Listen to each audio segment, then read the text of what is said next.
Welcome, dear listener. You are about to step quietly into a different world, a world that exists half in memory and half in imagination. Tonight, we will wander through dimly lit corridors of stone, through chambers softened by velvet curtains, and through the subtle rhythms of noble life. It is a journey not meant to excite or disturb, but to lull, to cradle, and to carry you gently toward rest. Imagine yourself entering a great castle. Air is cool, with the faint dampness that lingers in heavy stone walls. Each footstep echoes softly, fading into silence. Somewhere far away, the murmur of guards, the creak of iron hinges, and the muted call of an owl blend together into a soundscape that is neither loud nor intrusive, simply part of the endless breath of the night. As you move further inward, the noise of the outer world falls away. You pass torches burning low in their sconces, each one surrounded by halos of wavering light. The flames hiss faintly, consuming their oil. Leaving behind the scent of smoke and warm iron, the corridors stretch long and patient, till at last you arrive at the noble chamber. It is here, in this quiet place, that we will linger together. Tonight's story is about sleep. Not sleep as you and I know it in the softness of pillows, but a stranger form, one chosen deliberately by those of high rank. For centuries, nobles often slept not stretched upon their grand beds, but seated upright in tall wooden chairs. To modern eyes, it may seem puzzling, even uncomfortable. But to them, it was natural, woven into belief, shaped by fear, and sustained by ritual. As we drift through the hours ahead, you will hear of chambers lit by candles that never fully died, of servants moving silently in the shadows, of priests whispering warnings, and of bodies wrapped in heavy robes against the chill of night. We will consider the practical, the symbolic, and the mysterious reasons why nobles embraced this habit. But for now, let us take our first step into the royal chamber itself, at the stillest moment of the night. The nobleman's chamber falls into silence. Outside, the castle is hushed, the bustling of the day long since faded. The kitchens have gone dark, the last embers of the great fire dying into quiet ash. Horses shift restlessly in their stalls, their breath steaming in the cool air of the stables. But here, high in the inner keep, all is still. The chamber is vast, larger than many homes of common folk. Thick stone walls hold in both the warmth of fire and the weight of centuries. The floor is covered with heavy woven rugs, muted in color but rich in patterned geometric shapes, faded reds, deep blues, symbols that carry whispers of faraway lands from which they were traded. The rugs soften each step, absorbing sound, as though the chamber itself wishes to remain cloaked in quiet. Candles stand tall in wrought iron holders, their flames quivering gently. The light is not bright, but golden and steady, casting long shadows that stretch across tapestries on the walls. Each tapestry is a frozen story. A hunt in a forest where hounds leap toward deer. A knight kneeling before a saint, a king lifting a sword toward the heavens. By night, these figures seem to stir. Their woven eyes catch the candlelight, and for a moment it feels as though you are being watched by centuries themselves. In one corner stands a massive bed. Its frame is carved oak, heavy and commanding. Rich velvet curtains hang down, dyed in deep crimson and lined with fur along their edges. The sheets are fine, linen smooth to the touch, and blankets layered thick for warmth. Yet the bed is untouched. To the modern mind, it is puzzling to see a bed so grand yet unused. But here it waits, more ornament than comfort, a symbol of wealth and station rather than a cradle for rest. Instead, nearby, the true place of sleep awaits, a tall wooden chair. Its back rises high, carved with curling vines and heraldic animals, lions, eagles, beasts of vigilance and strength. The arms of the chair are wide enough to rest heavy hands, polished smooth by years of use. The seat itself is padded, though not plush, lined with embroidered cloth that bears the family crest. Here the nobleman will sit, his body not surrendered to the softness of a bed, but held upright, half wakeful, even in slumber. The air of the chamber is layered with scents. The sweetness of beeswax drifts from the candles. The sharper tang of burning tallow lingers from torches extinguished earlier in the evening. Beneath it lies the scent of wool cloaks, of fur-lined robes, of wood rubbed smooth with oil, and deeper still, the faint must of stone-cold, ancient, unmoving, permeates everything. Listen closely and you will hear the chamber's music. The low crackle of candle flames, the sigh of wind brushing faintly against the shuttered windows, the creak of wood as the chair shifts slightly under its own weight. The room is alive with small, patient sounds, none of them harsh, each one steady and familiar. Time itself seems to slow here. In this stillness, the nobleman prepares for sleep. Not the soft descent we know into pillows and blankets, but a ritual of presence, of remaining upright, of staying half in the waking world. The chamber is not just a bedroom. It is a sanctuary, a stage, and a shield against the fears of the night. And it is here, in this quiet chamber, lit by golden light, that the strange practice of upright sleep begins to unfold, inviting us deeper into its mysteries. The nobleman lowers himself into the tall chair. The chamber breathes with golden shadows, and the world outside withdraws further still. This is the hour when the castle seems to fold into itself, when the walls grow heavier and the silence more complete. For most of us, the natural instinct is to lie down, to stretch our bodies across a bed and let gravity cradle us into rest. But here, in this chamber, something different takes place. For nobles of past centuries, the act of sleep was not merely a surrender. It was a gesture woven with meaning, shaped by centuries of custom and by layers of belief that touched body, spirit, and social order. Unlike common folk who often collapsed onto rough pallets of straw, the noble chose to rest, sitting upright, as though the body itself could never afford to abandon its posture of vigilance. Imagine this habit through modern eyes. To us, a chair may seem ill-suited for slumber. The weight of the body presses downward, the muscles long for release, the back aches for softness. Yet for a noble, comfort was rarely the only concern. A bed soft, sprawling, inviting represented surrender. To lie flat was to mimic the stillness of death. To sit upright was to remain halfway present in the waking world.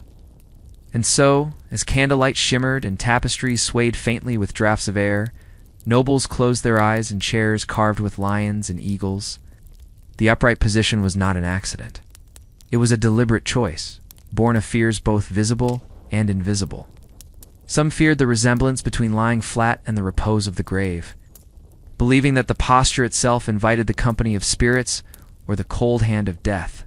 Others saw in upright rest a symbol of discipline, a bodily reminder that authority never slept fully, even when the eyes did. The habit also marked distinction. Common folk, after long days of labor, slept deeply and without ceremony, often in cramped spaces, sometimes several to a bed, their bodies sprawled in exhaustion. Nobles, by contrast, transformed sleep into ritual. To rest upright was not only a choice of comfort or belief, but a performance of difference. It was a way of saying, we do not sleep as others do. Our rest is another expression of our rank. Consider the effect this posture would have had on the body. The muscles of the back remained engaged, though softened by herbal draughts or the slow warmth of wine. The head leaned slightly forward or to one side, cushioned by pillows or fur-lined rests draped over the chair's arms. Breathing was steady, unlabored, rising and falling like the rhythm of waves. Sleep came in shallow pools, not in long rivers, moments of drifting, waking, and drifting again. To an observer, the scene would have been both strange and majestic. Picture a chamber filled with quiet candlelight, a noble seated tall in his chair, his robes heavy and layered. His head inclined just enough to suggest rest, but not enough to suggest surrender. Servants moved softly in the background, their feet padded by thick rugs, careful not to disturb the delicate balance between wakefulness and slumber. The noble seemed at once resting and present, a figure who never entirely relinquished control of his body. This unusual habit carried echoes of deeper truths about the world in which they lived. In an age marked by uncertainty, where illness struck swiftly, where wars erupted without warning, where the veil between life and death felt thin, sleep was never only about rest. It was also about safety. To remain upright was to remain, in some sense, armed, ready to rise, ready to face whatever might approach in the dark hours. And yet, there is also a gentleness in this practice, a quiet rhythm of its own. The noble's body learned to sway with the chair, to soften into half-sleep, find comfort not in lying down, but in simply existing upright within the golden cocoon of candlelight. Over time, what may seem to us strange became to them natural, almost instinctive. Generations were raised in chambers where this was the way of rest, and so it became a tradition, unquestioned, passed down like a silent rule. As you sit here in imagination, watching the flicker of light across stone walls, you may feel the calm of this strangeness. The noble's unusual habit, though foreign to our bodies, carried with it a rhythm steady enough to soothe. It was the rhythm of vigilance, of discipline, of quiet nights spent hovering between sleep and wakefulness. And from this point, we may begin to ask, why did such a habit persist? What beliefs kept it alive through the centuries? Let us move gently, then, toward the fears that shaped the posture of noble sleep, the deep-seated belief that lying flat carried the shadow of death itself.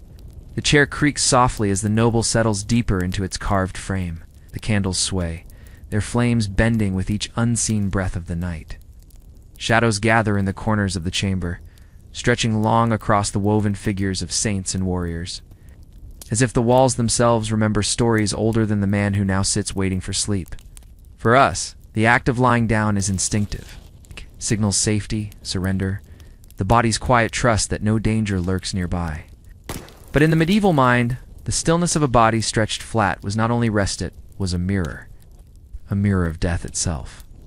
To lie fully prone, with arms folded or at one's sides, resembled too closely the way the dead were placed in graves. The posture, to many, felt like an invitation, an unspoken beckoning for death to come sooner. Life and death were never far apart in those centuries. Illnesses could sweep through a household in days, fevers could claim a strong man overnight, and childbirth could so easily turn into mourning. To mimic the stillness of a corpse was, for some, too great a risk. The upright position was believed to hold a protective power. Sitting meant life. The body remained active, the breath rising freely, the eyes ready to open if needed. In a chair, one was not entirely surrendered. Upright, the noble seemed to declare, "I am not yet gone. I remain here, awake enough to keep death at bay." Imagine the chamber in this light. The bed, with its silken draperies, looms like a monument, beautiful but unsettling. For all its finery, it resembles too closely a coffin, its curtains heavy as burial cloth, its stillness to absolute. The noble glances at it, but does not approach. Instead, he chooses the tall chair, as if to distance himself from the silent resemblance. The fear of death's image was not mere superstition, it was shaped by centuries of ritual. In Christian burial traditions of the Middle Ages, the dead were laid out flat, their bodies washed, clothed, and placed upon boards before being lowered into earth. The sight was familiar to all and unforgettable. To lie down and sleep was to echo that posture, even unintentionally. And in a world where signs and symbols carried immense weight, such echoes mattered. Priests often spoke of vigilance against the temptations of sloth, urging the faithful to resist too much comfort in sleep.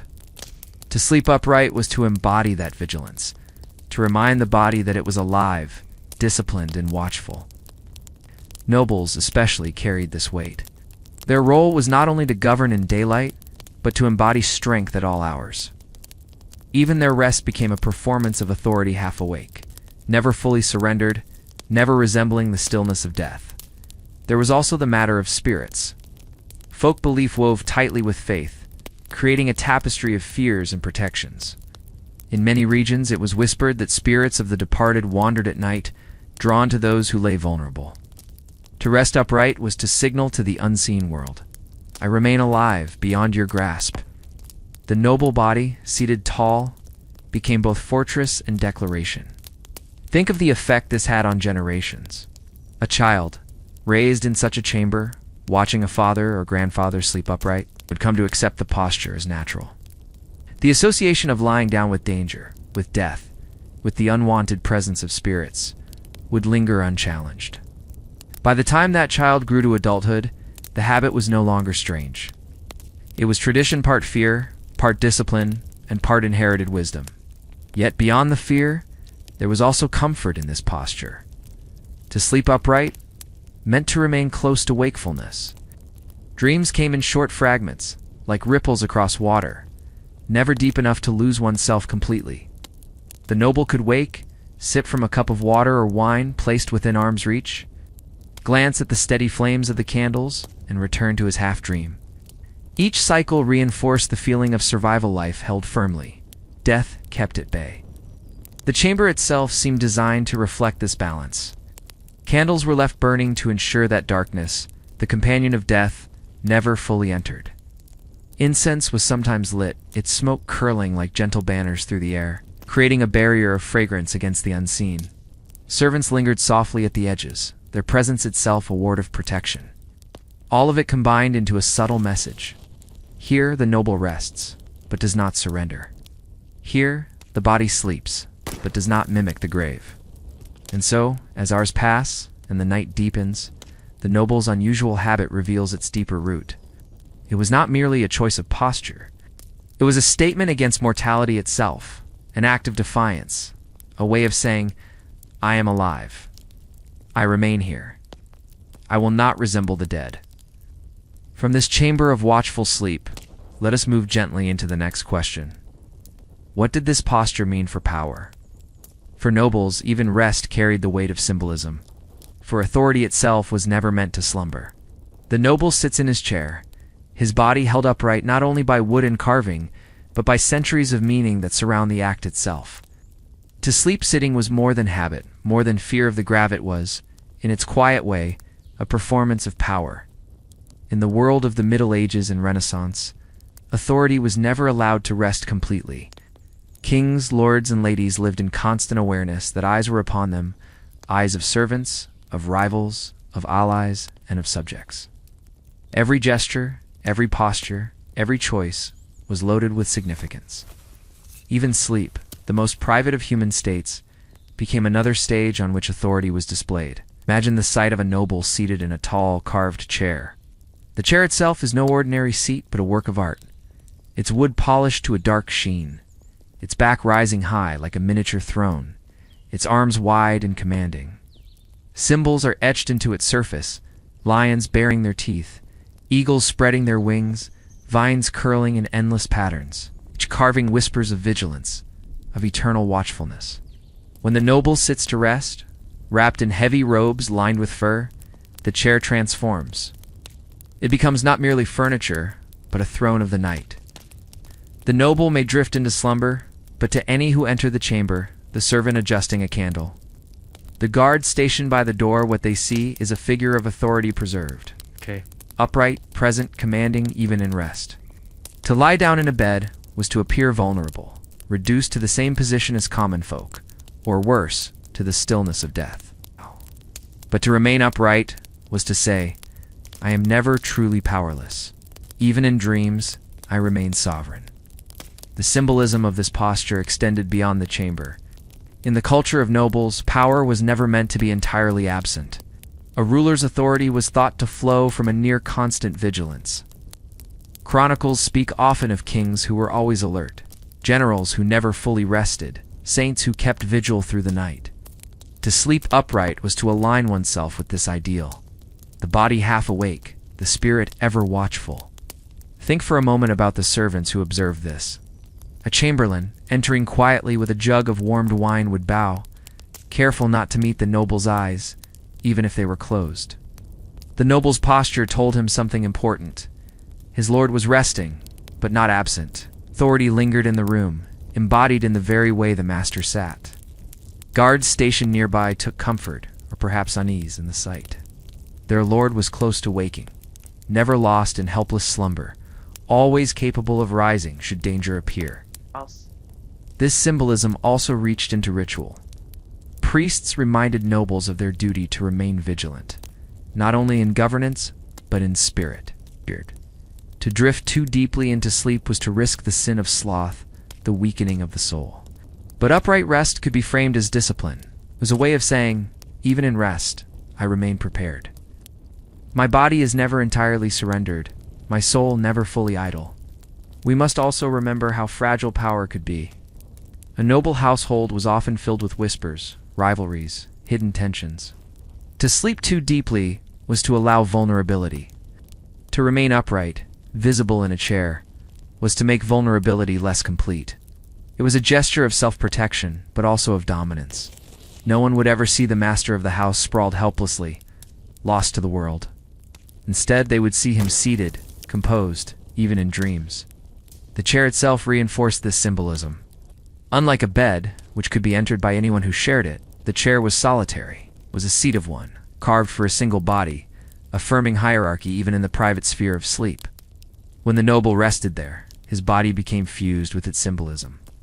The man and the chair together formed an image of continuity. Power never left the room. Power never closed its eyes fully. Power remained upright, steady, and enduring. There is, too, a certain paradox here. The noble was human, with the same frailties of flesh as any peasant in the fields. He tired, he longed for comfort. His body ached under layers of robes. And yet, his very posture demanded otherwise. The act of sleeping upright denied, in some measure, his humanity. It transformed him into an image, a symbol, an idea of power that could never rest. In this way, the habit of upright sleep was not only a response to fear, it was also a performance of status, a reinforcement of hierarchy, an embodiment of what it meant to be noble.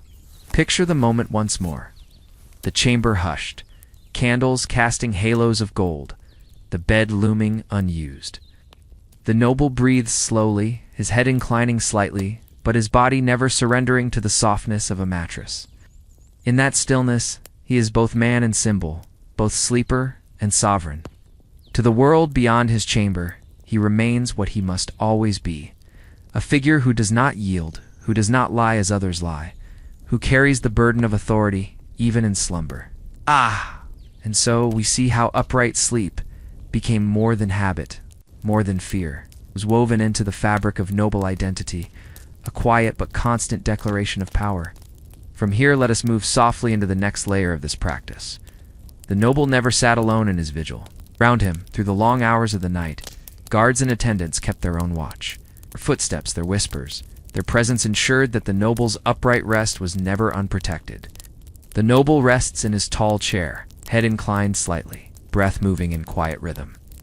But though he appears alone in his chamber, he is never truly solitary. Round him, within and beyond the chamber walls, the silent presence of guards shapes the atmosphere of night. Their watchfulness merges with his own, forming a network of vigilance that never truly dissolves into sleep. In castles, the presence of guards was constant, but by night it took on a different character. During the day, guards stood in courtyards and gatehouses, their armor glinting in sunlight, their voices raised in command or exchange. But by night, their role shifted from spectacle to shadow. They became figures of silence, their movements softened, their eyes adjusting to dim corridors where candlelight flickered in narrow bands. Picture the noble chamber as the center of this web. Outside the heavy wooden door, 2 guards remain posted. Their feet, encased in leather boots, shift occasionally on the stone floor, a faint scuffing sound softened by woven mats placed for quietness. Their weapons, spears, halberds, or swords rest in their hands or lean against their shoulders. They do not speak. They listen. 4 footsteps in the stairwell, for the groan of hinges, for any sound that does not belong. Inside the chamber, closer to the noble, a servant or chamberlain may wait in a low stool near the door. His role is less martial but no less vital, to tend to the candles if their flames sputter, to fetch water or wine if the noble stirs, to answer with readiness should his master's eyes open. He, too, listens. Every sigh of the wind, every shifting board of the chair, every breath of the noble becomes part of his awareness. Further beyond, in galleries and stairwells, other guards move in slow rotation. They walk their rounds, their footsteps muffled, their breath visible in the chill air of stone corridors. Some carry lanterns shielded by horn panes, their light pale and fragile, moving like drifting stars through the halls. Others rely on memory, walking in near darkness, knowing every curve of the passage by heart. Their presence is rarely seen by the noble himself, but it surrounds him like a second skin, ensuring that his upright slumber is never unguarded. The atmosphere this creates is peculiar half-silence, half-tension. The noble drifts into shallow dreams, but his rest is not the rest of isolation. It is supported by layers of presence. The creak of armor outside the door, the whisper of a servant's robe brushing against a wall, a faint murmur of two guards exchanging a word in the corridor hall. These sounds fold into the rhythm of the night. For the noble, such sounds are not disturbances. They are reassurance, signals that vigilance is being maintained. And yet the presence of guards also shapes the quality of sleep itself. Rest can never be deep when ears remain attuned to footsteps and murmurs. The noble's dreams are light, fleeting, easily broken by the faintest noise. He stirs often, opens his eyes briefly, reassured to see the candlelight still glowing, to hear movement that means protection is near. Then he closes his eyes again, returning to that shallow borderland between wakefulness and dream. There is also a theatrical quality to this arrangement. The noble is not only protected by his guards, he is displayed to them. His posture, upright, dignified, composed even in slumbers, part of the performance of authority. For a servant slipping in to trim a candle, the sight of his lord seated in the tall chair reinforces an image. Here is a master who never lies like a common man. Here is a figure whose authority does not dissolve even in sleep. The guards, too, absorb this message. Their lord is always present, always poised, always close to waking. Consider the broader symbolism. In a castle, walls and gates defended the body of the noble from intruders. But within those walls, the guards themselves became a living extension of those defenses. They were the human ramparts, breathing barriers against intrusion. The noblest upright posture harmonized with their vigilance. Both embodied a refusal to surrender to vulnerability. And yet, there is a quiet intimacy in this constant presence. A noble might never speak with the guards outside his door, might never know the names of those pacing the stairwell, but their lives intertwined each night, their wakefulness becoming the counterpart to his half-sleep. Without their footsteps, without their whispered exchanges, the noble's chamber would feel exposed. Their presence, though distant, was woven into the very fabric of his rest. As the night deepens, the guards continue their silent choreography. One shifts his weight from one foot to the other, another adjusts the grip on his spear. A servant rises to snuff the end of a candle, replacing it with a fresh one, ensuring that light never dies completely. Each small act contributes to the same pattern: protection without interruption, vigilance without intrusion. The noble, seated in his carved chair, breathes steadily, his head bowed slightly. He is not alone. Round him, seen and unseen, dozens of eyes remain open so that his may close, if only halfway. His unusual sleep, upright and fragile, depends not only on habit and belief, but on the invisible network of human presence woven through the castle. And so, through the long hours of the night, the noble rests surrounded, encircled by guards whose watchfulness ensures that his authority, his body, and even his dreams remain unbroken. From here we may move gently to the next curiosity. If nobles so often chose to sleep upright in chairs, then what purpose did the grand ornamented beds serve the vast frames draped in velvet and silk, yet so rarely touched? In the noble chamber, one object always seemed to stand out: the bed. Massive, imposing, and carefully crafted, it occupied a commanding position in the room. Draped with velvet, layered with fine linens, adorned with embroidery, the bed was often the most expensive piece of furniture a noble family owned. And yet, for many, it remains strangely untouched. Picture it now. A bed so tall that steps were required to climb upon it.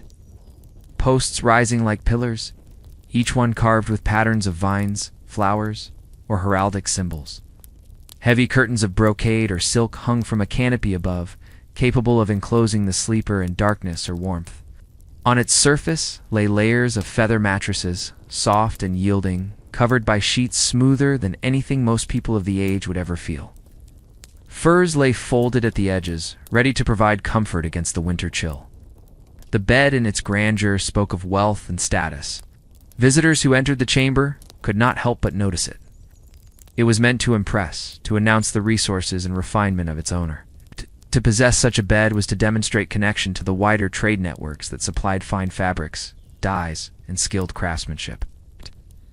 In a society where material goods were signs of power, the bed was a symbol in wood and cloth. And yet, in many noble households, the bed was not used as one might expect. It became more display than function, a silent witness, rather than a resting place. The noble, as we have seen, often chose the chair, instead the upright posture, the guarded sleep. The bed loomed nearby, untouched, almost theatrical in its presence. Why was this so? Part of the answer lies in symbolism. Beds, with their horizontal stillness, resembled death too closely for comfort. To lie flat was to imitate the corpse, to mimic the grave. In a world where death was constant and visible, many nobles found the resemblance unsettling. To remain upright in a chair was to resist that likeness, to keep one foot in the realm of life, even in slumber. But there were other layers of meaning. The bed could serve as a stage for ritual rather than rest. It was in beds that heirs were born, that marriages were consummated, that sick BDs turned into deathbeds. Great moments of family continuity unfolded upon those linens. The presence of the bed in the chamber, even when unused, reminded all who entered of its role in the life cycle of the household. It was less a place of nightly repose, and more a symbol of transitions of beginnings and endings. For the noble himself, to avoid lying in that space nightly was to preserve its sanctity, to reserve it for ritual moments rather than ordinary ones. His nightly rest in a chair kept the bed pristine, a place set apart, almost sacred in its silence. Consider also the practicalities. A bed enclosed by curtains, though warm, also traps stillness and vulnerability. Enemies could slip behind the fabric, shadows could conceal danger. For a noble whose life was never free from the possibility of betrayal, the very curtains designed for comfort might also inspire unease. A chair, by contrast, left the body visible, alert, ready to rise. And yet, to the servants and attendants, the presence of the unused bed was part of the rhythm of their tasks. Each day, they would shake out its sheets, smooth its linens, adjust the curtains. They cared for it not because it was slept in, but because it was seen.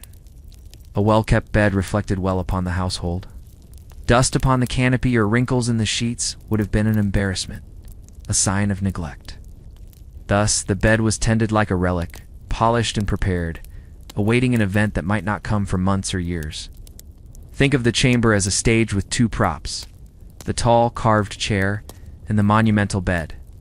The noble occupied the chair, merging with its symbolism of vigilance and authority. The bed, silent and empty, stood as a reminder of other truths: mortality, lineage, ceremony. Together, they created a strange duality: rest in one, ritual in the other. Nightly habit in the chair, lifelong milestones in the bed. This duality shaped the atmosphere of the room itself.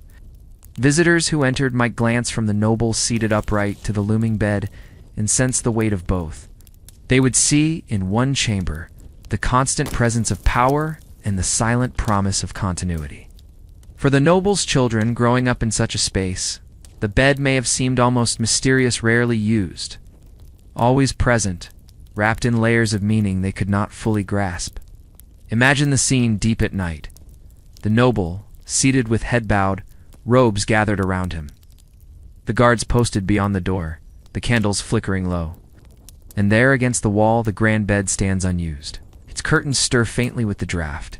Its silks gleam dimly in the light, its vast surface undisturbed. It is a monument of fabric and wood, filled with silence, charged with meaning. The noble may never lie upon it this night, or the next, or the one after. But it remains patient, waiting, a reminder of both privilege and fragility. For in time, every noble must yield. The chair may hold them through countless nights, but eventually the bed will claim them. Whether in sickness, in the final hours of life, or in the moment of succession, when power is passed from one hand to another, the bed becomes unavoidable. Its silence is only temporary. Thus, the noble chamber at night is filled with paradox. The chair, alive with nightly use, embodies power and vigilance. The bed, unused, radiates a different presence: solemn, ceremonial, inevitable. Together, they form a portrait of noble Lifa, portrait shaped as much by absence as by presence, as much by silence as by sound. And so, the bed remains, a silent witness, a monument to transitions, space reserved for moments when sleep is no longer ordinary, but monumental. From here, let us move to another detail of this nightly world, the clothing in which nobles rested. For even in sleep, their garments spoke of wealth, discipline, and identity. As the night deepened within the noble chamber, the act of sleep was not left to chance. To rest upright in a chair, hour after hour, required more than willpower. It required preparation rituals designed to soothe the body and calm the mind. One of the most gentle and yet most significant of these was the use of herbs. Imagine the chamber now, not only filled with the glow of candles, but also with subtle aromas drifting through the air. Servants moved quietly, carrying small wooden trays upon which rested clay cups, pewter goblets, or delicate glass vessels, depending on the wealth of the household. Within them steamed infusions drawn from herbs long believed to carry calming power. Lavender, with its pale blossoms, had been gathered from gardens near the manor or dried in bundles hung beneath the rafters. When steeped in hot water, its fragrance released into the chamber, gentle, floral sharpness that promised ease to a restless heart. Valerian, with roots that had been carefully dried and ground, offered another kind of calm. Its earthy taste was less pleasant, yet its effects upon the nervous body were widely respected. Combined with honey to soften the bitterness, it became a nightly companion for those whose sleep was fractured by responsibility. The noble, seated in his habacked chair, would receive such a drink from the hands of an attendant. The vessel would be warm against his palm, the rising steam carrying both comfort and expectation. To sip slowly was to participate in a ritual as old as memory itself, the human search for rest in the embrace of nature's remedies. But these herbs did more than relax the muscles, they carried meanings as well. Lavender was thought to cleanse the spirit, driving away not only restlessness, but also darker presences that haunted the night. Valerian was praised in medical texts, not only for easing the body, but also for harmonizing the mind. To drink these herbs was not simply to prepare for sleep, was to align oneself with order, discipline, and the balance of nature. And so, the act of drinking was slow, deliberate. The noble did not gulp, but lingered over each mouthful. The warmth spread inward, loosening the tightness of shoulders held rigid by posture, softening the heaviness in the chest. The chair beneath him, carved and unyielding, came gentler by the minute, transformed by the inner calm that herbs and ritual combined to create. Around him, the chamber carried the mingling scents of wax, smoke, fabric, and now herbs. Servants might place small bowls of dried rosemary or thyme near the hearth, believing their presence to purify the air. In wealthier households, exotic spices such as cinnamon or cloves might be added to the mixture, carried across seas by merchants whose voyages reached far-off shores. These aromas, layered upon one another, created a tapestry, for the senses a landscape of fragrance, in which the noble drifted slowly toward the threshold of sleep. Consider how these small comforts contrasted with the realities of the wider world. Beyond the castle walls, peasants rarely had the luxury of herbs reserved only for medicine or feasts. Their sleep came hard, upon straw or wooden boards, with little more than fatigue to guide them into rest. For the noble, by contrast, even sleep was a curated experience, shaped by wealth, attended by servants, softened by rituals that merged necessity with refinement. And yet, despite the richness of these preparations, there was fragility in the act itself. For no herbal drink, no matter how carefully brewed, could erase the burdens of rule, the fear of betrayal, the uncertainties of health. The noble's sleep remained light, broken, attentive to the smallest sound. The herbs smoothed the passage into slumber, but could not deepen it beyond what tradition and vigilance allowed. Still, the presence of herbs gave dignity to the act of upright rest. It transformed the chair into something almost cradle-like, a structure within which the noble might sway gently in half-dreams.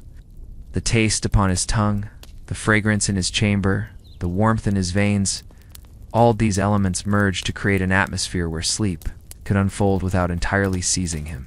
Servants understood the rhythm of this ritual. Some prepared the infusions themselves, crushing dried leaves, measuring powders, stirring with care. Others stood quietly nearby, waiting to remove the empty vessel once the noble had finished. Their movements were precise, respectful, never hurried. For them, this nightly act was part of the larger choreography of service, one more gesture in the long performance of noble life. In this way, herbs became not just medicine, but a language of care. They spoke of wealth, of tradition, of the fragile balance between discipline and indulgence. They carried whispers of the natural world into the stone chamber, reminding those who inhaled their scent of fields, gardens, and soil beyond the castle walls. And so, the noble slept upright, his body eased by the invisible hand of nature, his mind lulled by the ritual of fragrance and taste. The herbs did not grant him deep surrender. They gave him something subtler, softening of the edges, a gentler descent into that fragile state between wakefulness and dream. Thus the night stretched on. Candles flickered, shadows swayed, and the chamber, heavy with the mingled scents of smoke and herb, became a sanctuary where upright rest was possible, where tradition and nature intertwined to sustain even the most unusual of sleeping postures. From here, let us linger upon another detail of noble sleep: the clothing that wrapped their bodies, garments that replaced the blankets we know today and shaped their nights with both comfort and constraint. As the noble settled into his chair, one more layer of ritual surrounded him literally. For where most of us today might draw blankets over our bodies, nobles instead wrapped themselves in garments designed not merely for warmth, but for status, discipline, and display. These were the heavy robes of the night, lined with fur, padded with layers of fabric, tailored to impress even in the quiet darkness of a private chamber. Imagine the moment. The noble's attendants approached with deliberate care, carrying folded garments across their arms. The chamber was cool, the stone walls holding the chill of evening. The air might have smelled faintly of smoke from the hearth and of beeswax from the candles, but also of the faint musk of fur that had been stored through seasons of use. As the noble removed his outer garments of the day doublet, hose, and embroidered tunics, he did not surrender his appearance to looseness or neglect. Instead, he exchanged one uniform of authority for another, the robe of rest. These robes varied according to wealth and region. Some were made of thick wool, dyed deep shades of crimson, green, or midnight blue. Others, for those who could afford more exotic materials, were fashioned from silk imported along long and treacherous trade routes, their surfaces soft and cool to the touch. Yet no matter the base fabric, it was the lining that mattered most. Squirrel fur, miniver, marten, or even ermine, for the most elite, it's provided insulation against the night chill, and each carried connotations of prestige. The robe was fastened not too tightly, for movement had to remain possible even in slumber. Its weight pressed gently upon the noble's shoulders, a heaviness both physical and symbolic, to where it was to acknowledge the cold realities of stone architecture, but also to reinforce one's status. Even in the act of sleep, a noble could not be entirely separated from the layers of identity that defined him. For the servants who assisted, this was another nightly ritual. They unfolded the garment, shook it lightly to free it of creases, and sometimes warmed it near the hearth before placing it upon the noble's body. The sensation of sliding into warmth fabric already infused with heat was itself a small luxury, a gesture of care that most common folk could never imagine. To peasants, sleep came in coarse wool or patched linen, often stiff from repeated wear. For nobles, it came wrapped in layers of softness, the robe functioning as both blanket and statement. And yet, for all its comfort, the robe also embodied restraint. It did not allow the body to sprawl freely, as a blanket might. Instead, it enclosed, pressed, and directed posture. When seated in the tall chair, the robe wrapped tightly around knees and torso, reinforcing the upright form that noble sleep demanded. The fur lining cushioned the body, but the tailored cut prevented slouching. In this way, the garment itself became an accomplice in the practice of sitting sleep. Consider the symbolism. Robes of authority by day, robes of vigilance by night. Noble never truly shed his identity. Even as his body grew weary, as eyelids sank toward slumber, he remained dressed in a way that declared control, refinement, and presence. His very garments whispered of his rank, his responsibilities, and his distance from the ordinary rhythms of peasant life. Yet robes were not purely utilitarian. They carried stories. Each fur, each dye, each stitch reflected networks of trade, of conquest, of inheritance. The marten fur might have come from forests far to the north, hunted by men who would never see the castle it adorned. The silk might have traveled from Asia through caravans across seas, passed from merchant to merchant, until it arrived as a bolt of fabric in a European market. The noble, in wearing such robes, wrapped himself not only in warmth, but in the silent labor of countless hands, the invisible threads of a global tapestry. And so, when he dozed upright, head bowed, robes draped in fur pressing gently against his skin, the noble was both sheltered and displayed. To an observer, he appeared less like a man surrendering to rest, and more like a figure posed upon a throne dignified, still robed in symbols of his wealth. Sleep for him was not abandonment, it was another stage upon which his status was maintained. There is a curious contrast here. While robes protected against cold, they could also become heavy, almost burdensome.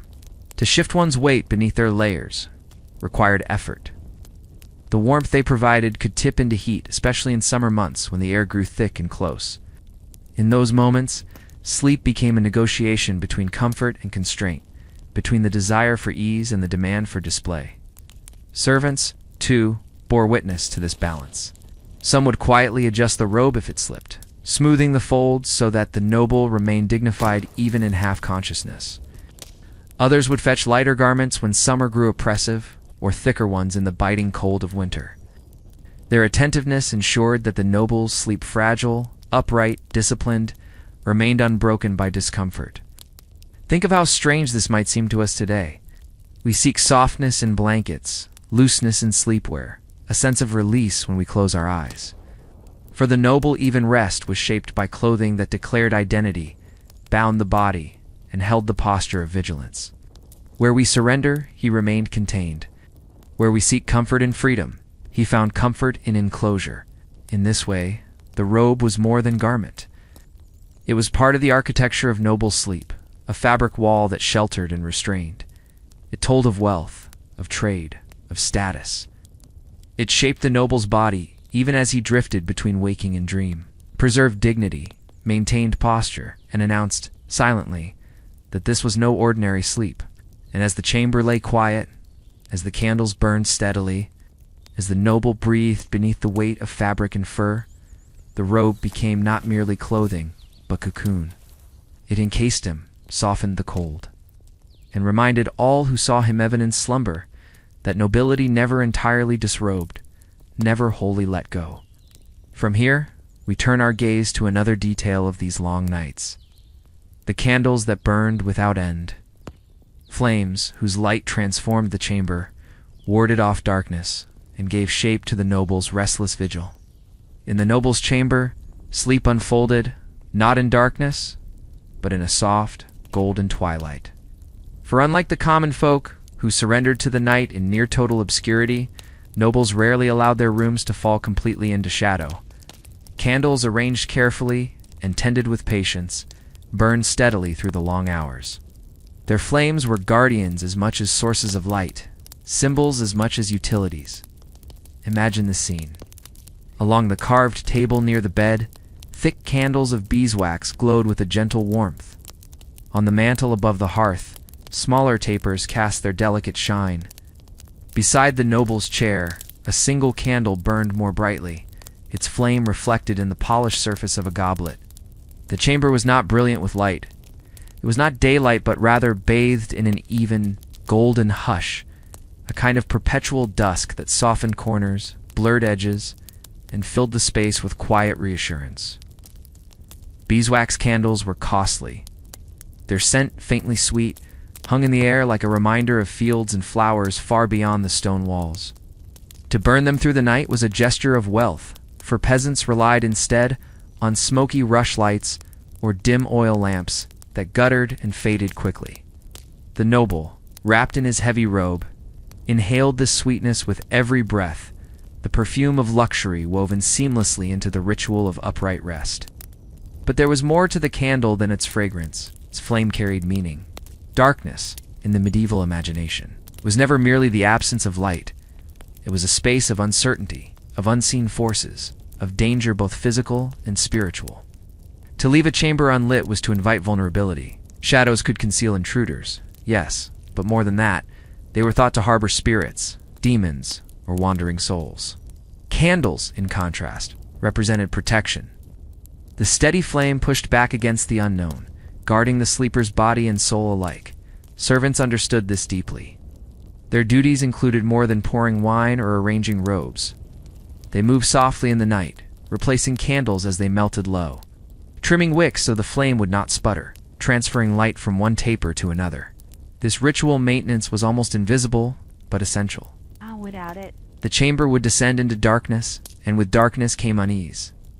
To keep the flame alive was to keep the nobles safe. The candlelight also shaped the chamber itself. Think of how it must have appeared.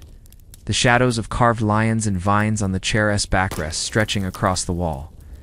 The golden threads of tapestries glinting faintly, the surfaces of metal vessels catching points of fire.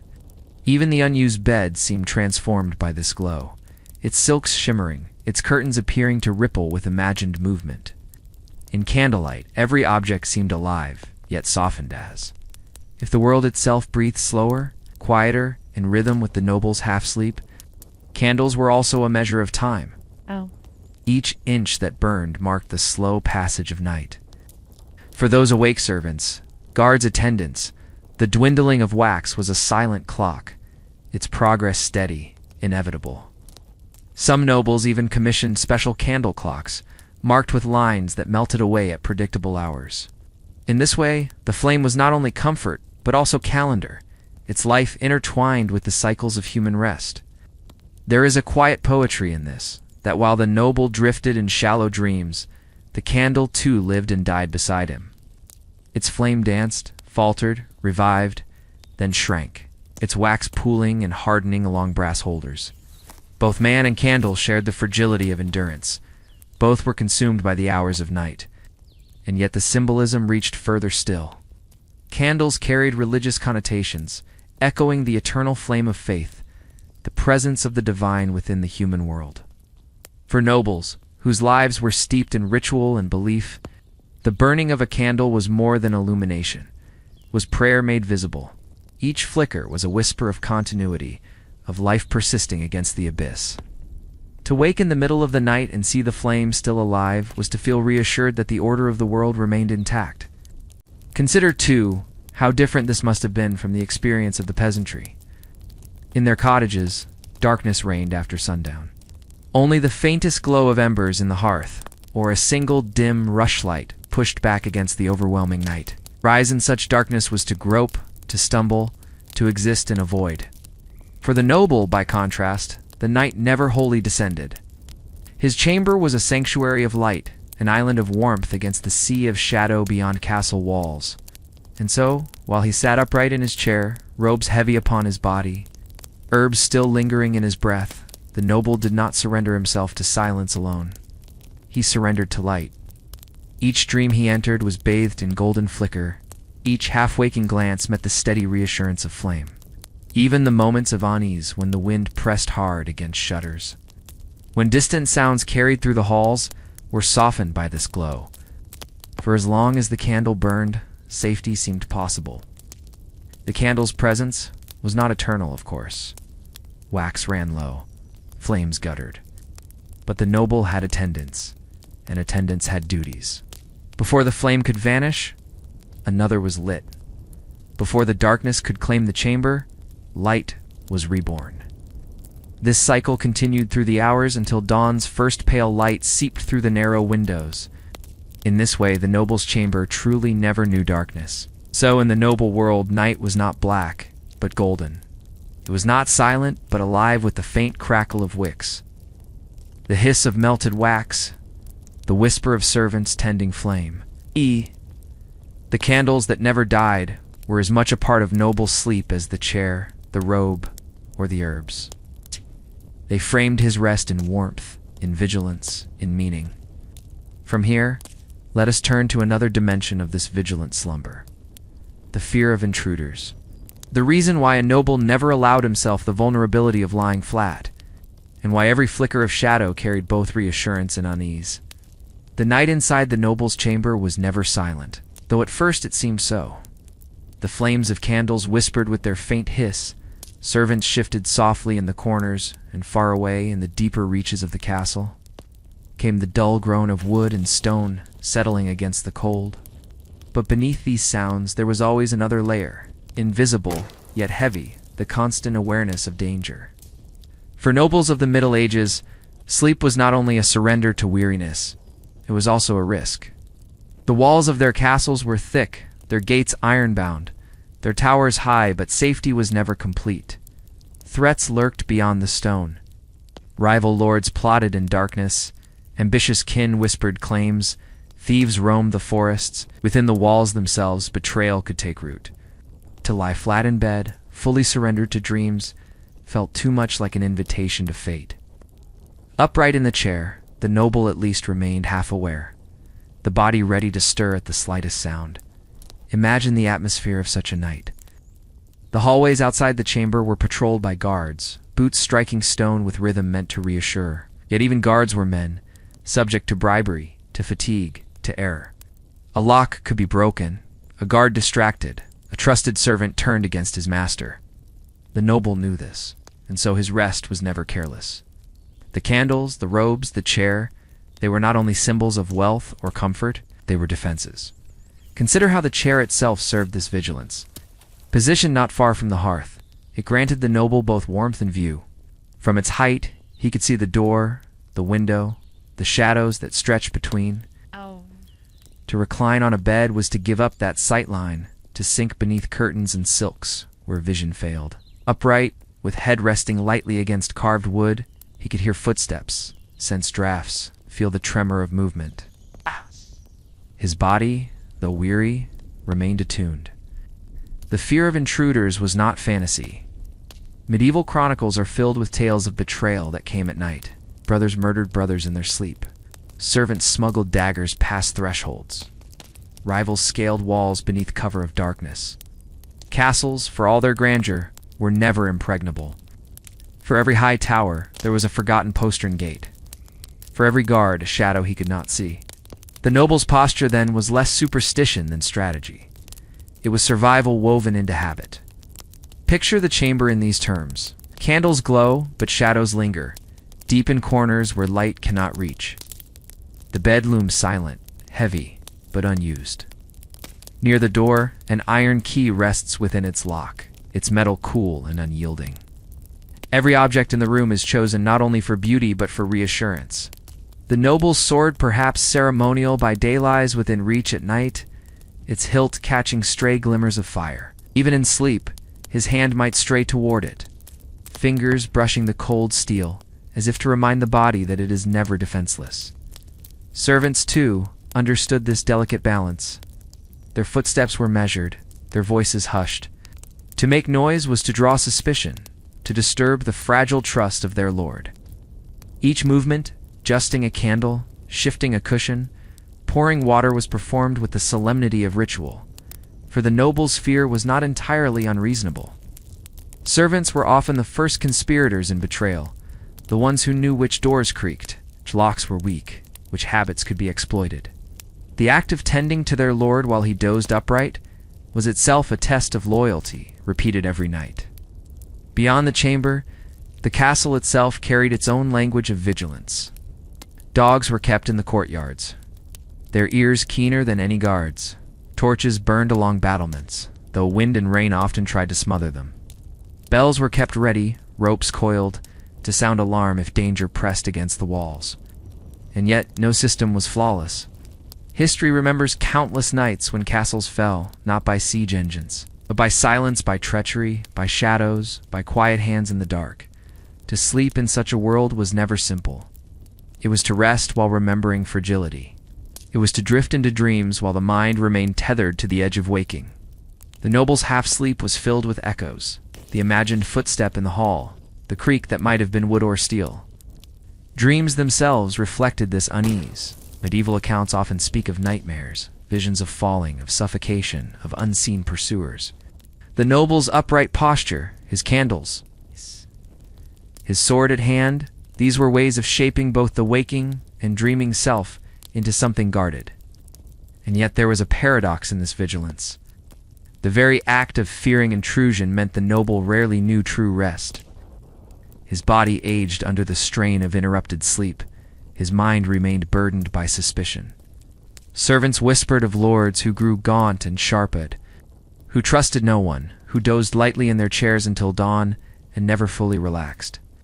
Fear became part of their very identity, as inseparable from their title as their crest or seal. Still, to them, it was worth the cost.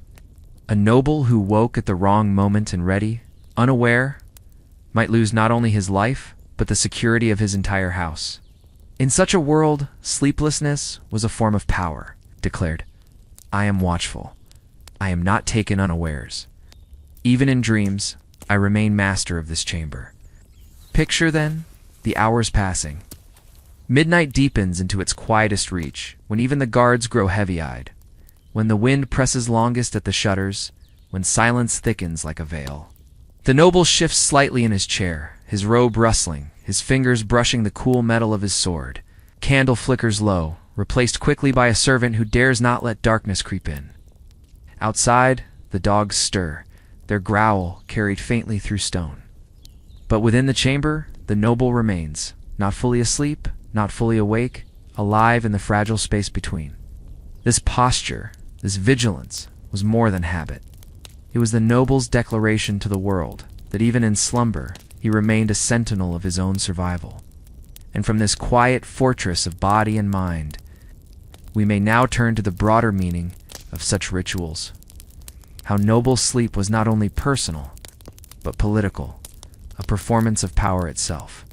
The chamber of a noble at night was not only a place of rest, but also a stage of fragrance, of atmosphere carefully crafted to soothe and to protect. If the flicker of candles guarded the eyes from darkness, then incense guarded the spirit from unseen dangers. In the quiet hours, when stone walls breathed out their chill, slender curls of smoke rose upward from brass censers, turning the stillness into something gentler, almost sacred. Imagine yourself stepping into that room. At first, you notice the faint haze, barely visible in the golden light, shifting like a veil that drifts but never settles.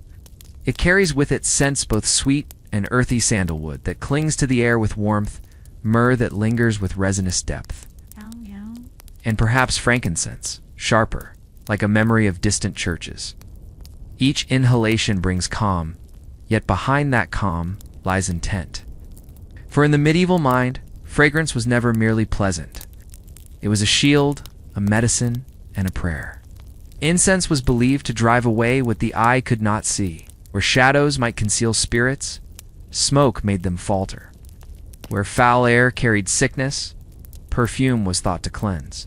Physicians of the age, though their science was bound to humors and balance, often prescribed fumigation for ailments of the body and of the mind. To breathe incense was to steady the heart, to calm restless dreams, to purify the space between sleep and waking. For a noble who feared the dangers of night, be they assassins, spirits, or illness, the censer was as necessary as the sword.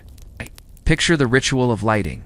Servant kneels, strikes flint, and a small coal begins to glow, its heart red as embers. Onto it is sprinkled crushed resin, gathered from distant lands, purchased at great expense. The resin hisses softly as it meets heat, melting into droplets that release their hidden soul in smoke. The noble, seated in his chair, watches this with half-closed eyes, not rushing, not speaking. The act is deliberate, steady, designed to slow the pace of the mind. Soon the chamber smells less of stone and damp, more of warmth, of sanctity. The chair itself, tall-backed and carved with patterns of leaves or lions, becomes a throne not only of vigilance, but of fragrance. As the noble leans against its wood, he inhales deeply, letting the incense soften his breath. His robes, heavy with fur or silk, gather the scent, so that even when he moves, the perfume clings, following him like an invisible garment. Hours later, when dawn approaches and the coals are cold, the scent will still linger on his sleeves, a quiet memory of the night just past. Incense, too, marked status. Common folk might burn herb sage, rosemary, thyme simple and fragrant but humble. Nobles, however, demanded imports from the east. Caravans brought resin across deserts, ships carried casks through storm and salt. To burn frankincense in a chamber was to declare wealth that reached beyond borders, to show that even in sleep one was attended by the treasures of the world. Yet, despite this luxury, its role was not only to display, it was deeply tied to belief, to the conviction that unseen dangers were as real as visible ones, and that fragrance could stand as a barrier between them. The symbolism ran deep. In churches, incense rose as prayer, smoke carrying supplication toward heaven. In chambers, it echoed this act, but with a different purpose, not outward, but inward. It created a private sanctuary within walls of stone, reminding the noble that even in the solitude of night, there was a sense of consecration. His sleep became not abandonment, but a vigil woven with scent, as though each breath carried both rest and defense. Think of the atmosphere after hours of burning. The chamber is no longer only a room of wood, stone, and fabric. It becomes a vessel, saturated with fragrance. Every object, cushion, robe, sword absorbs it. The air is dense, yet soft, pressing gently upon the senses. The noble breathes slower, deeper, each exhale fogging faintly in the dim light, mingling with the smoke. Even servants, moving quietly at the edges, carry the scent in their hair and garments, so that the entire household breathes in unison. The fragrance creates harmony, a rhythm as steady as a lullaby. And yet, beneath its calm, lay another layer. The knowledge that incense could not truly guard against every threat. No smoke, however sweet, could stop a blade, or silence betrayal, or heal a fever once it took hold. But it created an illusion, a space where the noble could yield just enough to drift into shallow dreams without fear overwhelming him. In a life where vigilance was survival, such illusions mattered. They allowed the body a taste of peace, however fragile. Sometimes the noble's dreams themselves seemed shaped by the incense. Inhaling sandalwood, visions were said to grow softer, gentler, filled with warmth. Myrrh, with its darker tone, inspired dreams of depth and memory, like journeys through shadowed halls. These were not nightmares, but half-waking images, shaped by scent as much as by thought. The noble might later recall them as omens, or dismiss them as nothing at all. But in the moment, they allowed him to wander in safety, guided by the fragrance that filled his lungs. And so, the chamber remained steeped in incense through the night. Smoke curled upward, dissolved, then curled again. Hours passed, measured not by clocks, but by the slow fading of fragrance, by the ash that gathered quietly in the censer. And when at last dawn began to pale against the window, the noble stirred, his robes heavy with scent, his chair polished by hours of rest. The air still carried sandalwood and resin, soft echoes of the night's vigil, reminding him that though he had slept sitting, he had never surrendered entirely. The breath of incense was more than comfort. It was ritual, defense, wealth, and memory entwined. It was the noble's silent companion, rising and fading like the hours themselves. The upright sleep of nobles was never merely a personal whim, nor an isolated quirk of a single generation. It was a pattern, carefully imitated, reinforced by tradition, and handed down like an heirloom. As if the very posture of rest carried weight equal to sword or seal.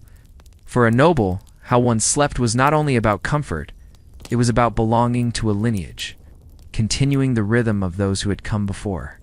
Imagine a noble child, no more than 10 years old, growing up within the stone embrace of a castle. His chamber is smaller, more modest than that of his father, but it is not without formality. A carved wooden chair, fitted with cushions and draped in embroidered fabric, stands by the hearth. From an early age, the boy is instructed not to sprawl across his bed like a peasant child might. Instead, he is guided gently, but firmly into the practice of sitting upright, wrapped in robes, dozing with his head tilted but never collapsed. What begins as discomfort gradually becomes familiarity, and what begins as imitation grows into instinct. The teaching is subtle, yet constant. When family gathers for evening meals, stories of ancestors are told. Grandfathers and great-uncles are remembered not only for battles won or lands acquired, but also for their discipline, for their ability to remain watchful even in sleep. Servants whisper about lords who could rouse themselves at the faintest sound of footsteps. 8. Or who endured nights in their chairs while storms howled outside. These stories become lessons, shaping the child's sense of what it means to be noble.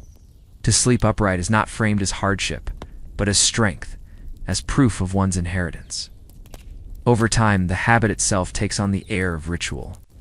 By the time the boy grows into a youth, he no longer questions it. His body, trained by repetition, learns to bend to the rhythm. Muscles grow accustomed to the posture, and though aches remain, they are born with quiet pride. He begins to feel that to lie fully flat is a kind of indulgence, something unworthy of his station. Upright, he tells himself, perhaps even believes he is closer to his father, to his grandfather, to all those who carried the family name through uncertain centuries. This passing down was not only within families, but across the noble class as a whole. When young heirs visited other courts, they observed their hosts.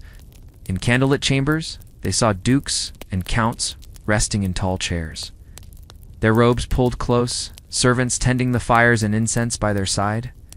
These impressions lingered, confirming that their own family's practice was not strange but expected.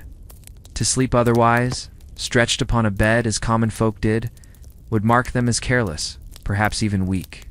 And in a world where reputation was survival, such appearances mattered. Think, too, of how habit intertwines with architecture. Chairs built for noble chambers were not casual seats.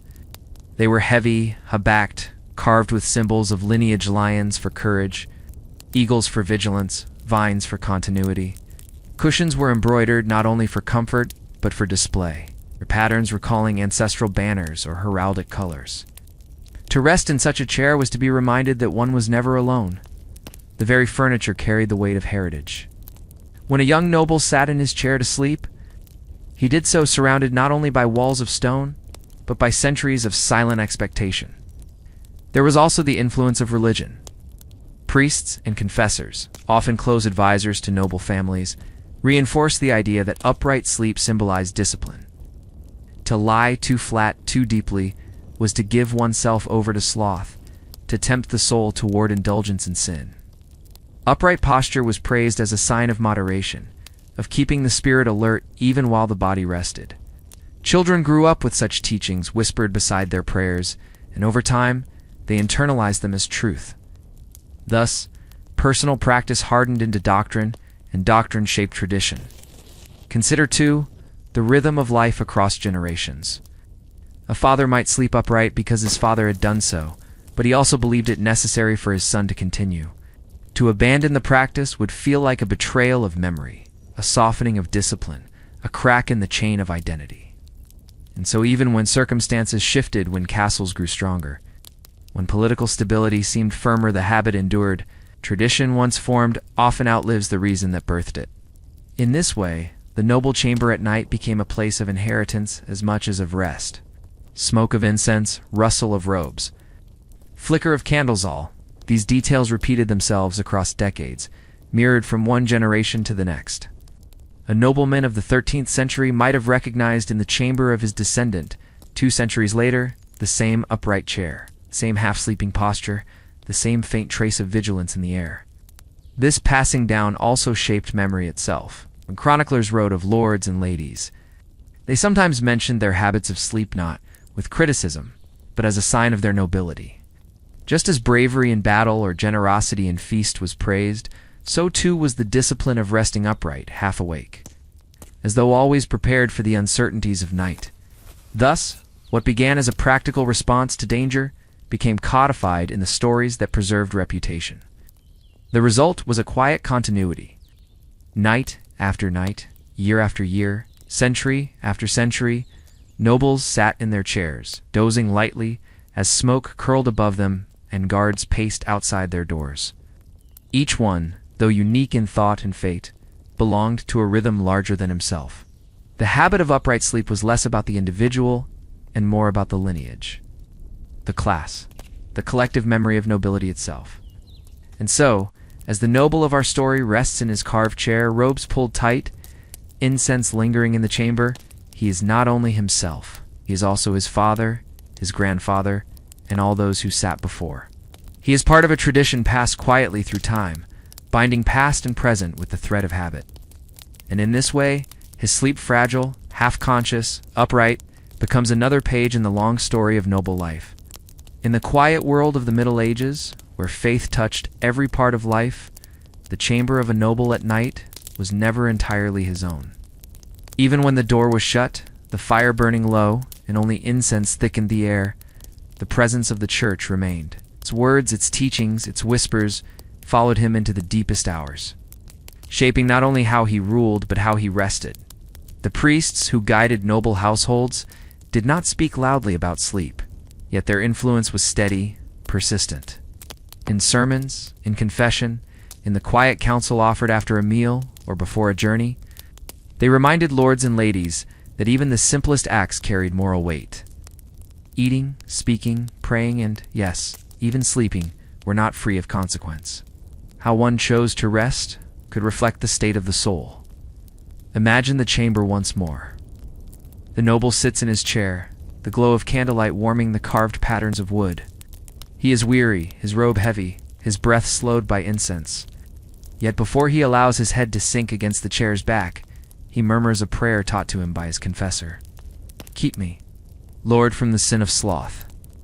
Let my eyes not close too deeply, lest I forget the vigilance you command. These words echo faintly, almost swallowed by the thick air, but they remain binding, even sleep within the frame of devotion. Priests often warned against the dangers of lying too flat, too long, too deep. To surrender entirely to slumber, they said, was to mimic the stillness of the grave, to invite the temptations of darkness. Sloth was counted among the deadly sins, and to appear careless, to seem indulgent even in sleep, carried its own spiritual danger. Better, then, to rest upright, as if the body itself kept watch. Uprightness was not only posture, it was symbol, reflection of moral discipline, a body aligned with the order of faith. Picture the noble child hearing these warnings for the first time. In the chapel attached to the castle, he kneels on the cold stone floor, candles flickering around him. The priest's voice is steady, low, designed to soothe, but also to impress. The soul must never fall entirely into sleep. The body may rest, but the spirit must remain awake, watchful, ready. The boy does not fully understand, yet the words settle into him like seeds. Years later, when he sits upright in his chair at midnight, he remembers them without thinking. The whisper of priests becomes part of his own inner voice. The clergy's influence reached beyond individuals. Across Europe, monastic orders shaped ideas of vigilance. Monks rose at fixed hours through the night to chant prayers, their sleep short, broken, disciplined.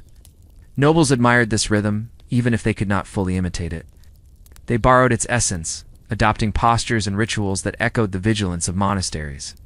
Just as monks kept watch in prayer, so nobles kept watch in their chambers, half awake, half asleep, their upright bodies, a silent echo of devotion.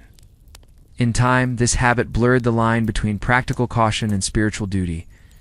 A noble might begin by sitting upright to guard against intruders, but priests framed this vigilance as holy. To remain half awake was not only wise but righteous, an act of discipline that pleased God. The chamber, filled with incense and candlelight, became a kind of private chapel, where sleep itself was bound to ritual. Think of the atmosphere when such teachings truly took root. The noblesse chamber no longer felt only like a place of rest, it felt like a place of silent worship. The rhythm of breath mingled with the faint prayers whispered before drifting off. The posture of sitting upright mirrored the humility of kneeling, the steadiness of standing in a procession. Even dreams, fleeting and shallow, seemed less like escapes and more like brief wanderings within a sanctified space. Priests also reminded nobles of mortality. To lie too deeply in sleep was to forget that death could come at any moment. Upright posture kept the body closer to life, further from the imitation of the grave. It was as if the priest's voice lingered in the chamber, saying, "Sleep lightly, so that you may rise if called. Let not death find you unaware." These whispers, though subtle, shaped entire generations of noble families, weaving fear and faith into their nightly habits. Over time, the noble himself no longer knew whether he sat upright because of fear of intruders, because of family tradition, or because of the priest's teachings, the reasons intertwined, inseparable, forming a single thread. His chair was both watchtower and altar, his chamber both fortress and chapel. Even when he dozed, he carried the whisper of priests with him, a voice that reminded him that true rest was never without vigilance. And so, the night stretched on. Smoke drifted upward, candles hissed softly, and the noble remained seated, his body tired but his spirit bound by discipline. The world outside his chamber might have been filled with storms, or silence, or plots, but within, the whisper of priests guided him, reminding him that his posture was not only habit, but faith made visible. This was how tradition deepened. Not through command or decree, but through whispers, gentle, persistent, enduring. And these whispers, carried through time, made upright sleep not only an inheritance of blood, but also of belief. Night in the chamber of a noble was rarely a single, unbroken stream of rest. Instead, it unfolded in fragments, delicate and incomplete, like pieces of a tapestry never fully joined. Sleep came in waves, shallow and brief, punctuated by stirrings, by soft awakenings, by moments of silence when the noble's eyes would open to the glow of dying candles before drifting shut once more. Imagine the rhythm of this sleep, a head nodding forward, then rising again with a slow breath.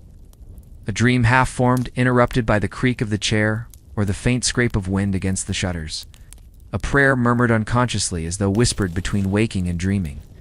To modern eyes, it might seem restless, unsatisfying, but to the noble, this was the natural cadence of night sleep, not as surrender, but as intervals of fragile pauses strung together like beads upon a thread.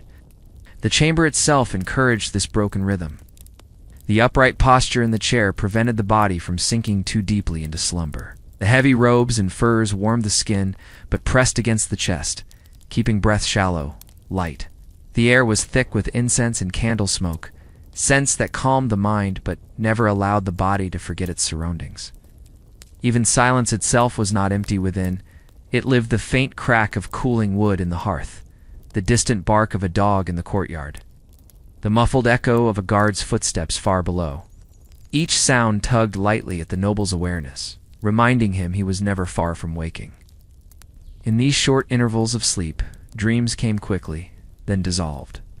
They were vivid, but fragile scenes of hunts, of battles long past, of gardens in spring, where voices echoed without faces. Dreams slipped away at the faintest noise, yet they left impressions, like footprints in wet soil.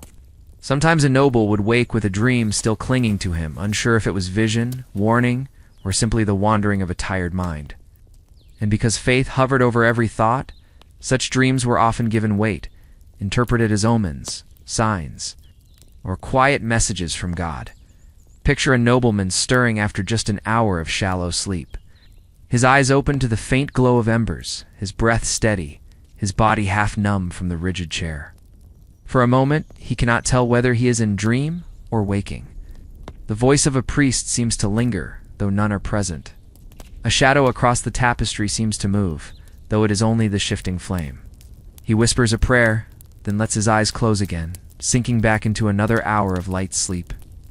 This cycle repeats itself, not once, but many times, until the first gray light of dawn reaches the edges of the chamber. This pattern was not unique. Across Europe, nobles and peasants alike lived by segmented sleep. The first sleep and the second sleep were known rhythms, separated by periods of wakefulness in the middle of the night. But for nobles, upright posture stretched this rhythm into smaller fragments, still 3, 4, sometimes 5 intervals, each one shallow, each one watched over by a faint awareness. They did not slip into oblivion. They hovered between worlds, their minds half tethered to their bodies, their souls half attentive to prayer. Between these fragments, nobles often filled their waking moments with ritual.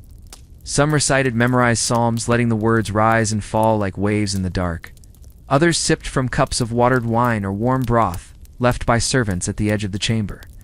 Still others simply sat in silence, gazing at the glowing tips of the candles, letting thought drift slowly across the surface of memory.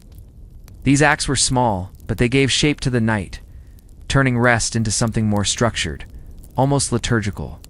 This way of sleeping also carried a hidden advantage: vigilance. A noble who woke many times through the night was less vulnerable to danger. Should a servant enter, should a message arrive, should the castle stir with alarm, he would already be half awake, his body upright, his mind close to the surface. Sleep was never absolute. It was flexible, cautious, alive.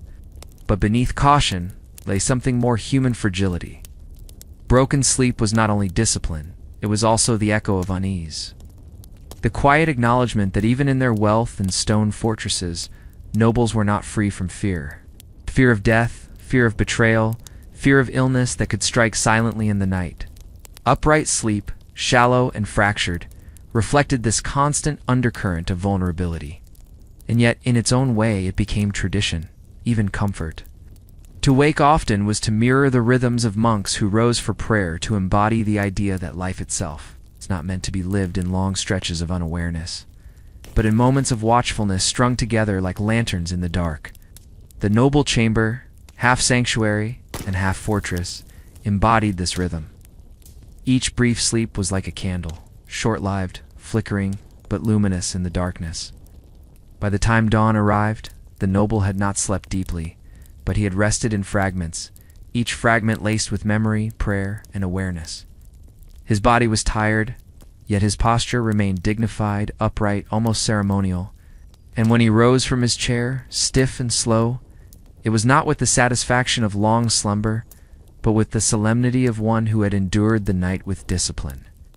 In these short dreams and many wakings, we glimpse not only how nobles rested, but how they lived always between vigilance and vulnerability, always suspended between the world of the body and the world of the spirit.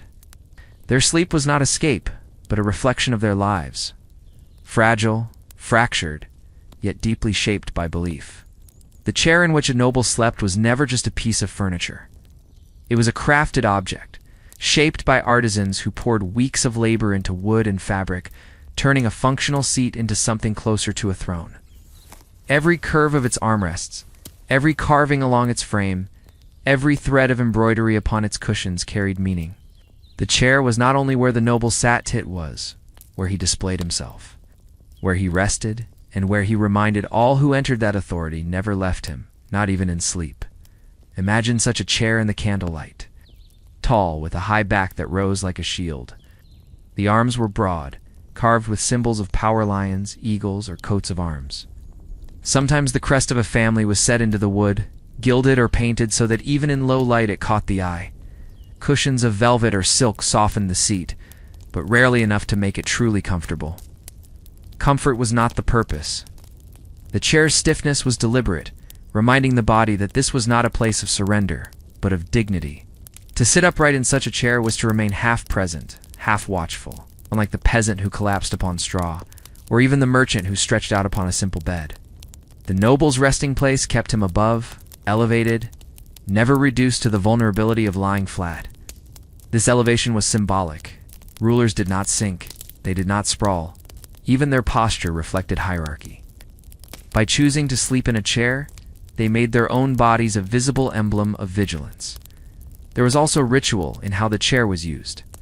A nobleman might sit while servants layered his robes, adjusting folds so that the image he projected even at rest was one of gravity and order.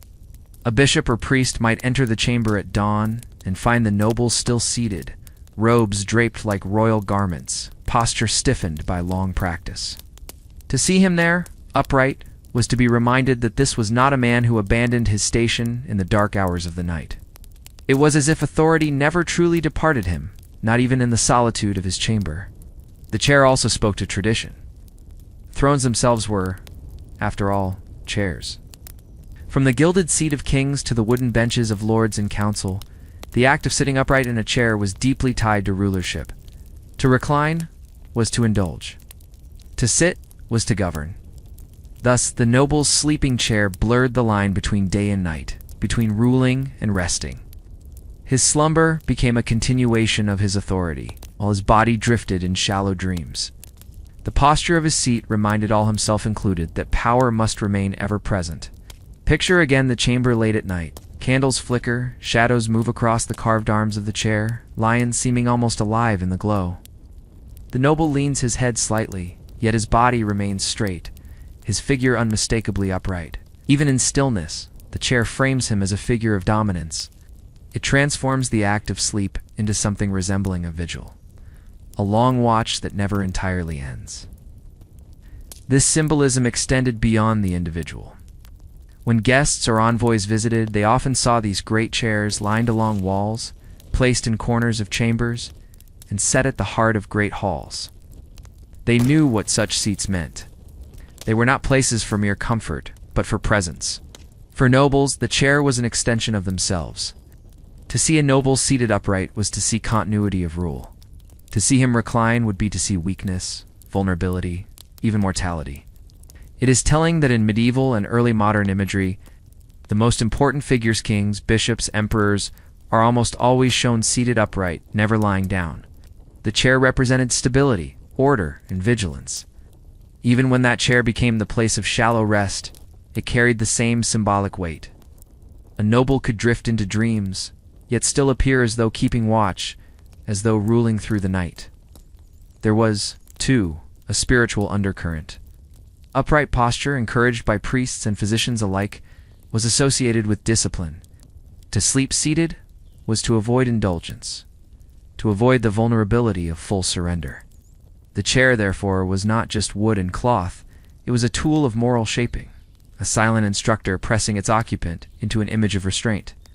Each waking through the night, each adjustment of stiff limbs, was part of a larger performance. The performance of order, vigilance, and authority. And so, the noble's chair stood as both bed and throne, both practical seat and emblem of power. To outsiders, it might have seemed strange, even uncomfortable. But to the noble, it was a reminder of who he was, even in his most private moments. He was not simply a man in need of sleep. He was a figure of rank, of tradition, of vigilance. And his chair carried that message silently through the long hours of the night. In this way, the sleeping chair became not merely furniture, but a symbol of a life lived under constant observation by subjects, by peers, by God. Even in dreams, a noble could not fully step away from the stage of authority. His chair was both his seat and his burden, his comfort and his cage. Among the many reasons nobles clung to the habit of sleeping upright, one stood out in their minds with quiet insistence: the fear of suffocation. It may sound strange to us now, but in the dim world of medieval medicine, breath was seen as the most delicate, most fragile of the body's gifts. To breathe freely was to live. To struggle for air was to teeter at the edge of death. And to lie flat upon the back, physicians whispered, was to tempt fate, to invite the chest to collapse beneath its own weight. Imagine the chamber again. The noble sits in his tall chair, robes wrapped close around him. His chest rises and falls slowly, the air heavy with incense, the faint smoke of candles drifting upward. To modern knowledge, this air might have been close, even stifling. But to the noble, the danger was not in the room itself, but in his own body, how it might betray him if allowed to rest in the wrong posture. Medical texts of the age describe the body as a fragile balance of humors, fluids, and vapors. Breath was not simply air drawn into the lungs, it was life force itself, the animating spirit that kept the heart awake. Lying down, it was believed, caused vapors to rise wrongly within the chest, pressing upon the lungs, slowing the flow of vital breath. Physicians warned that this imbalance could bring on suffocation in the night, silent and unseen. To avoid this, one must sit, or at least remain raised, so the chest could remain open, unburdened by its own weight. Nobles took these warnings seriously. They had seen men and women die suddenly in sleep, what we might call stroke, heart failure, or sleep apnea today.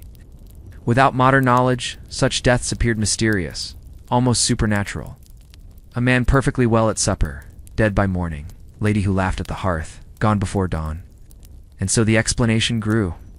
Lying flat pressed too heavily on the lungs, trapping the breath, cutting life short. The noble's chair, then, was not merely symbolic, it was a safeguard, a way to keep breath flowing, to keep life from slipping silently away. The fear of suffocation blended with the spiritual as well.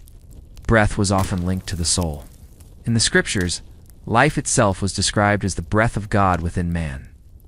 To guard the breath was to guard the very spirit.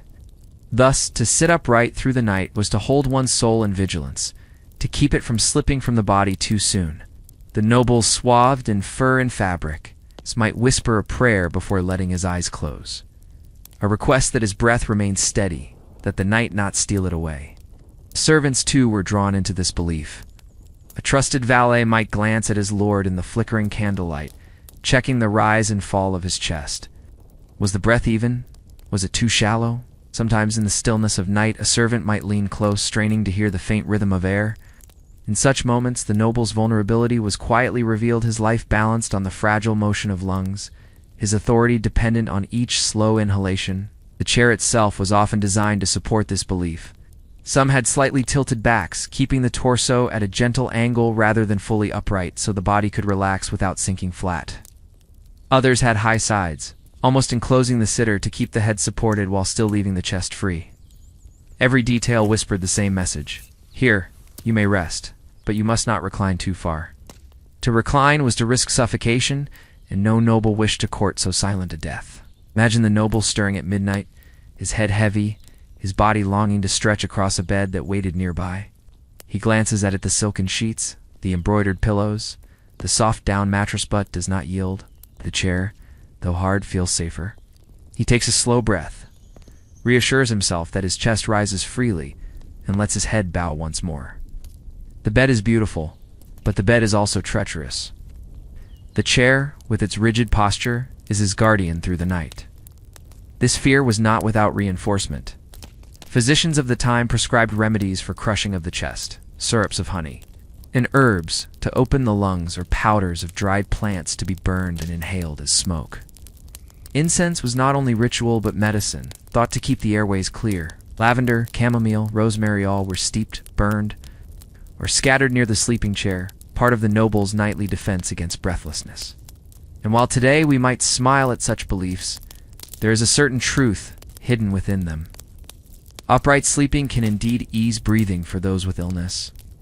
And in times when sickness was common and medicine uncertain, the habit may have saved lives.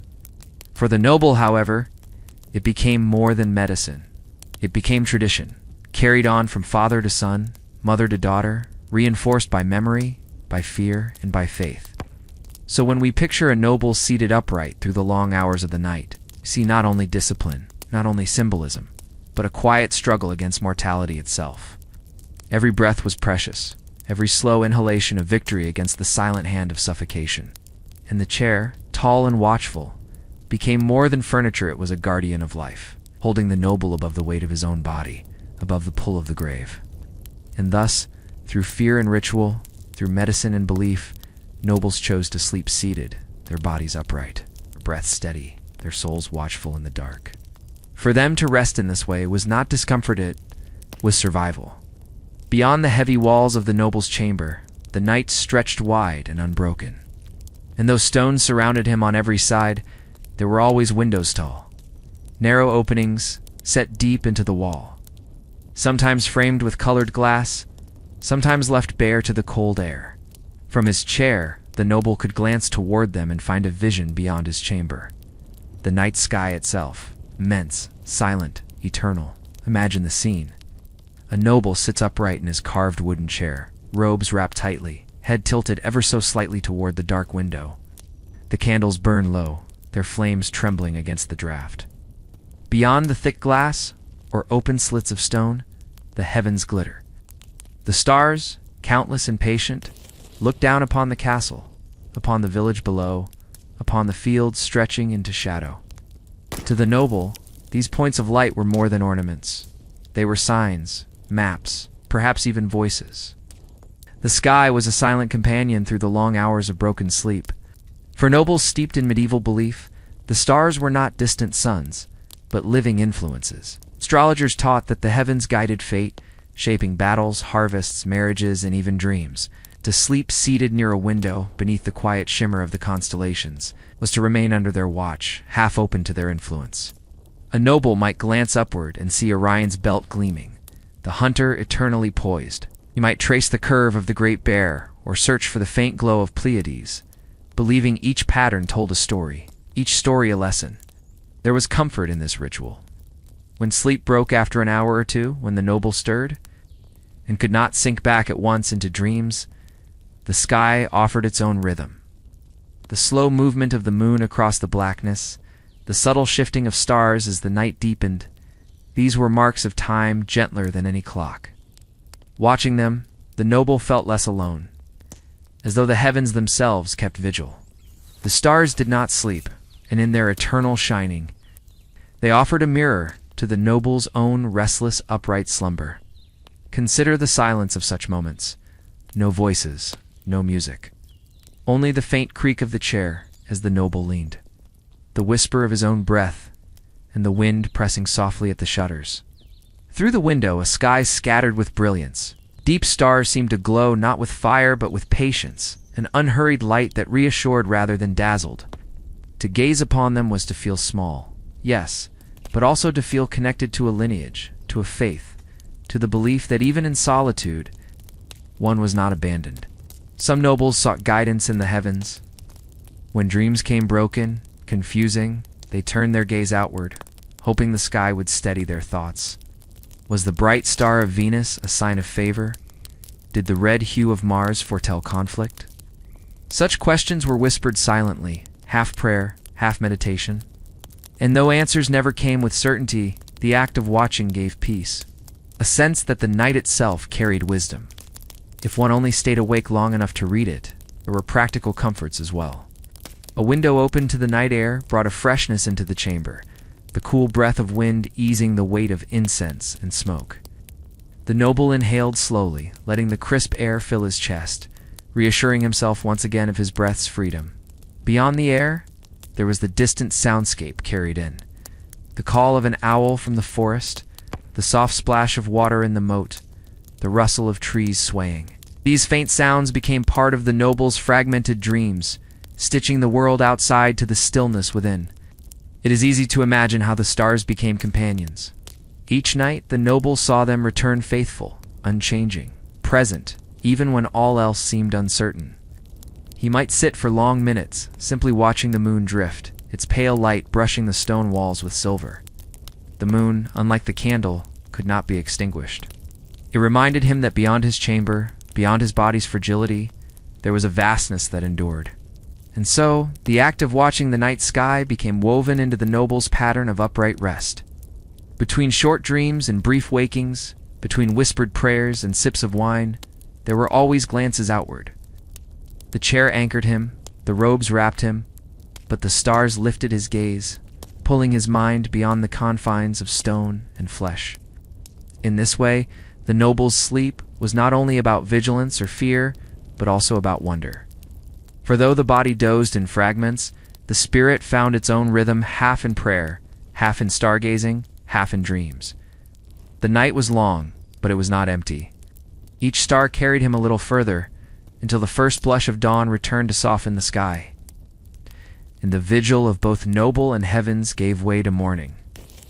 Behind every noble who rested upright through the long hours of the night stood a small invisible world of service. The noble may have seemed alone in his chamber, wrapped in silence and half-slumber, yet the night was never truly his alone. Around him, often unnoticed, moved the quiet steps of servants, men and women, whose presence was felt more than seen, whose work unfolded softly, deliberately, as though woven into the stillness itself. Imagine the chamber. The noble sits in his chair, head tilted forward, robes heavy across his shoulders. Candles burn low on iron stands, their wax dripping slowly, their flames trembling at the slightest stir of air. And then, with hardly a sound, a servant enters. The door opens just enough, hinges moaning faintly, before falling back into hush. Bare feet or soft leather shoes press against stone, each step measured, each breath restrained. The servant carries a jug of warmed wine or a small vessel of herbal infusion, lavender, valerian, perhaps honey stirred into water. Without a word, the vessel is set upon a low table, its surface cool and waiting. The noble may not stir. He may remain in the fragile borderland between waking and dreaming. Yet the act of service is performed as if he sees, as if he listens, as if he always knows. Such service was a rhythm as steady as the noble's shallow breath.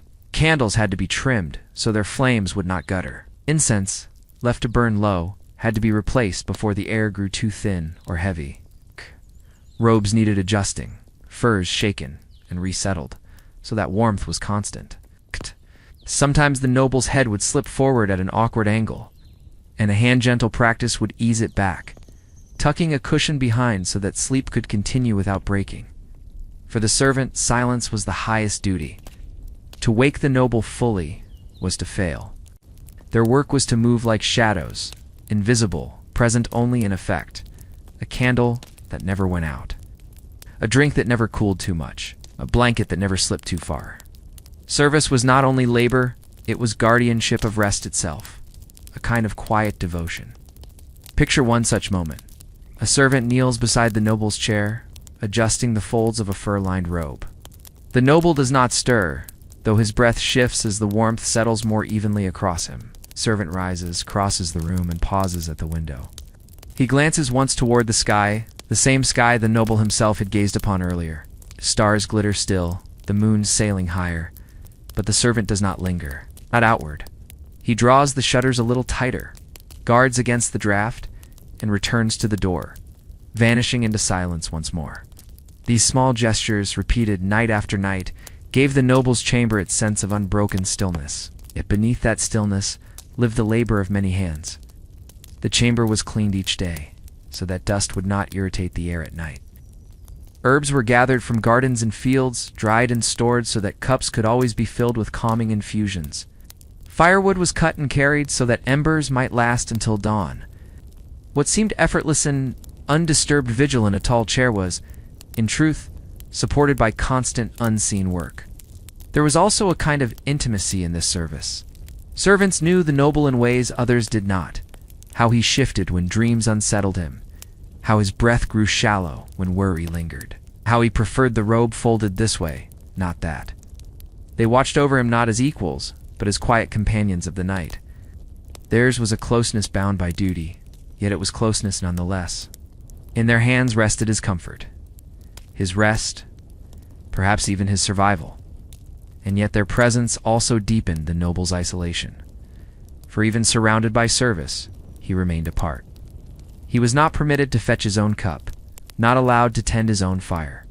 Every action passed through others. In this way, nobles were both privileged and constrained, tended to with care, but always distant, never free from observation. Even in sleep, they were never truly alone. Consider how the noble might awaken for a moment, eyes half open, and see the faint silhouette of a servant slipping through the door. No words are exchanged, no acknowledgement made. But the noble knows. The chamber is cared for. The night continues without interruption. The rhythm of service carries on. He exhales, allows his head to sink once more, and drifts back into shallow dreams. For the servants, these nights stretched long. They kept vigil not for themselves, but for the one seated in the chair. Their own rest came later, in corners of the castle less warm, less adorned. Yet in their quiet, hidden way, they formed the foundation of noble rest. Without them, candles would burn out, chambers would chill, robes would slip, and the noble's half-sleep would break into full wakefulness.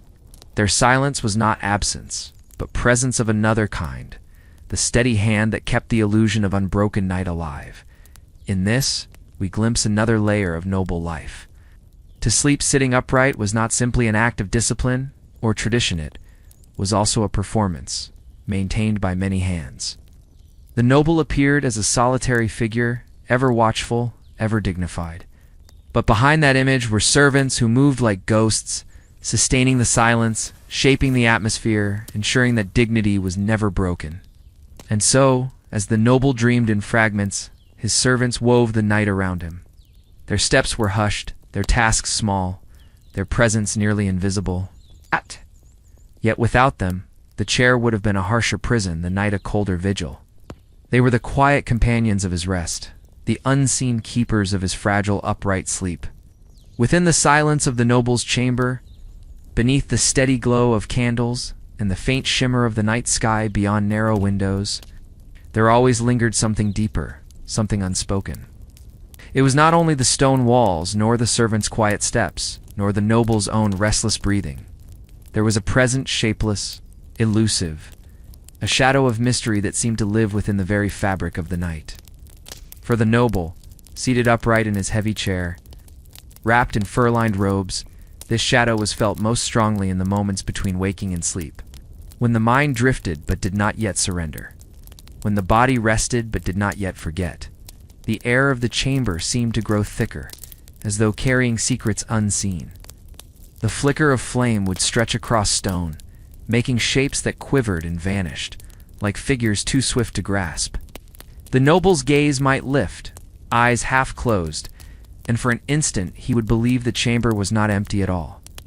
Such impressions were not strange in the Middle Ages. To live in a castle was to live in a place of layers, faith and superstition, reason and fear, silence and whispers. Every shadow held a possibility. Some said restless spirits wandered in the hours before dawn, drifting through corridors, brushing past tapestries, lingering near those who dreamed. Others believed angels kept watch, unseen guardians whose presence pressed gently upon the air. Still others thought of demons, subtle and cruel, who crept in through cracks and windows to trouble the mind with uneasy dreams. For the noble upright in his seat, mystery was both threat and comfort. He prayed often, whispering words into the silence, trusting that saints and angels heard him. 8. Yet even prayer could not dissolve the feeling that the chamber was never truly empty. The thick curtains moved without wind. Carved figures upon wooden beams seemed to stare back. Even the silence itself felt alive, carrying a weight beyond its stillness. Imagine the noble's breath as it deepens. His eyes close, but not fully. His body slackens, but only slightly. And within this half-dreaming state, he begins to sense what cannot be named. He sees, perhaps, the outline of someone standing at the far side of the room, though when his eyes open wider, there is nothing but the tall shadow of a chair. He hears perhaps the sound of a footstep upon stone, though it may only be a servant passing beyond the door. The mind, caught between worlds, gives shape to uncertainty, and that uncertainty fills the night with mystery. This shadow did not always frighten. At times it soothed. For if unseen presences filled the room, then the noble was never alone. The vast chamber, with its high ceiling and echoing corners, felt less hollow. To imagine spirits of ancestors watching over him was to feel part of a longer chain, a lineage unbroken, a story continuing. To imagine angels was to believe the prayers whispered between dreams were heard, carried upward into the heavens. Even the thought of demons, troubling as it was, gave shape to fear and made it manageable. For fear with a name could be resisted, while fear unnamed could not. Consider, too, how the rhythm of medieval life fed this sense of mystery. The castle itself was full of sounds at nightwood settling. Wind seeping through cracks, the distant clatter of a guard's weapon on stone. Each sound might be ordinary, but in the half-sleep of the noble's vigil, they became extraordinary. The mind, searching for meaning, dressed them in stories. A knock at the shutter was not merely the branch of a tree, but perhaps a wandering spirit. A sigh in the chimney was not only the wind, but maybe the voice of something more. In this way, the chamber was transformed into a stage where mystery itself performed. The noble did not resist this. Instead, he let it become part of his rest. As he drifted in and out of shallow dreams, he accepted that the night was alive with things unseen. Mystery was not to be banished, but to be lived with, embraced as part of existence. For in a world where medicine was fragile, where storms could break fields, where battles might come without warning, there was comfort in believing that unseen forces, be they angels, spirits, or fate itself, played their role in guiding the night. And so the shadow of mystery became another companion of the noble's upright sleep. Alongside the servant's quiet steps, alongside the candle's trembling light, alongside the stars beyond the window, there was always this presence, invisible, indefinable, but deeply felt. It kept the noble's thoughts circling softly, never fully awake, never fully asleep, always suspended in a rhythm of wonder and uncertainty. As the hours stretched, the mystery deepened. Midnight passed, and with it came a thicker silence, as though even time itself paused. The noble might whisper another prayer, cross himself slowly, and then sink once more into his chair. The chamber breathed with hymnstone, shadow, silence, and something more. Something that cannot be seen, but is always there. This is the weight of medieval night. Not emptiness, but fullness. Not silence, but presence. Not darkness, but a canvas upon which faith, fear, and wonder painted endlessly shifting shapes. And in this fullness, the noble rested upright between earth and heaven, between body and spirit, between certainty and mystery. The night within the noble's chamber stretches on, quiet and unbroken, though time itself continues its silent procession. The flicker of candles, steady yet trembling, marks the passing of hours. Shadows lengthen, shrink, and shift across the stone walls as though they too keep watch. And there, in the center of it all, the noble remains upright in his great chair. His form wrapped in robes, heavy with fur, his breath slow and even, his body swaying gently between waking and sleep. This was the rhythm of noble rest, a vigil without end. To sleep sitting was not merely a choice of posture, but a declaration that authority, vigilance, and presence never truly surrendered, even to slumber. The noble embodied the image of wakefulness and rest, of rule even in dream. Imagine, if you will, the long hours of that night. At times, the noble's head tilts forward, resting upon his chest, his hands still clasping the carved arms of the chair. At other times, his chin lifts, and his eyes open halfway, catching sight of the dim glow of embers in the hearth, or the faint shimmer of stars through narrow windows. Oh. Between these moments, the noble hovers in that delicate balance, never fully awake, never fully gone, but suspended in a state of watchful drifting. The chamber around him is alive in subtle ways. The servants, careful and loyal, move like whispers in human form. One adjusts a curtain to block a draft. Another refreshes a candle whose flame has nearly reached the end of its wax. A jug of herbal infusion is quietly placed within reach, its fragrance lavender, perhaps, or valerian spreading like a calming breath through the air. Their steps are soft, their hands practiced, their presence almost invisible so as not to disturb the fragile veil between sleep and wakefulness. Beyond the chamber, guards continue their rounds. Sound of boots against stone, steady and measured, echoes faintly through the corridors. The clink of a sword against armor, the muffled call of one guard to another, reassures the noble in his half-sleep. The castle breathes with him, its walls vast and strong, its towers pointed toward the heavens, a fortress both of stone and of habit. Yet, even with such protection, the noble cannot release himself entirely. To lie down, flat upon a bed, would have meant vulnerability, a complete surrender to the unknown.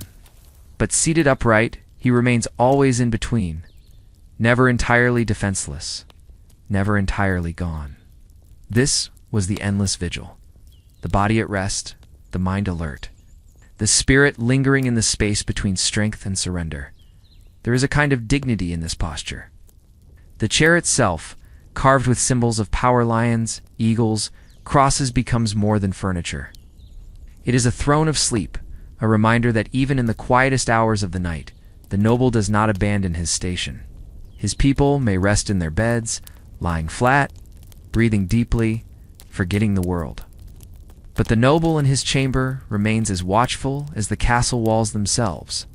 And so his dreams, when they came at all, were never deep or endless. They arrived in fragments, like clouds crossing the moon.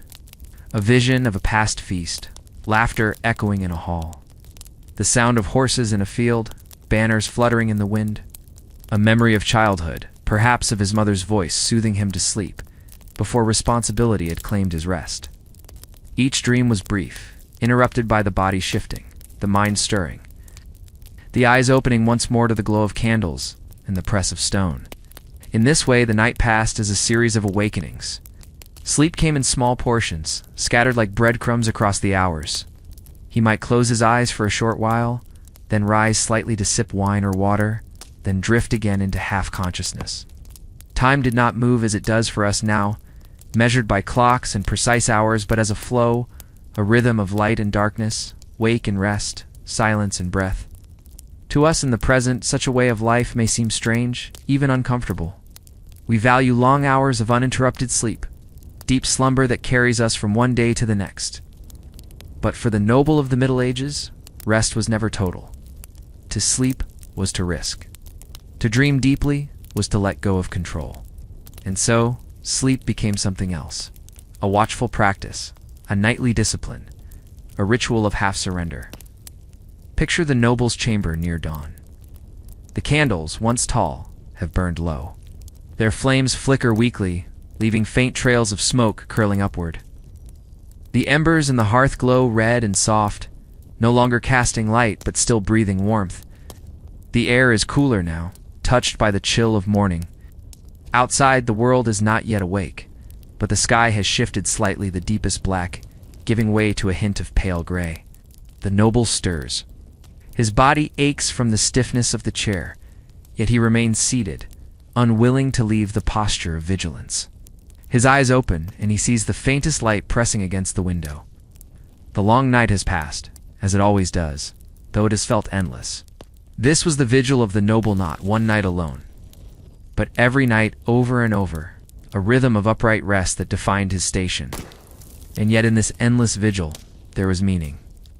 For the noble to endure such restless nights was to embody his role, to remain present, to remain ready, to remain watchful, even in the deepest hours of darkness. It was a way of saying, through posture and practice, that the responsibilities of rule never slept.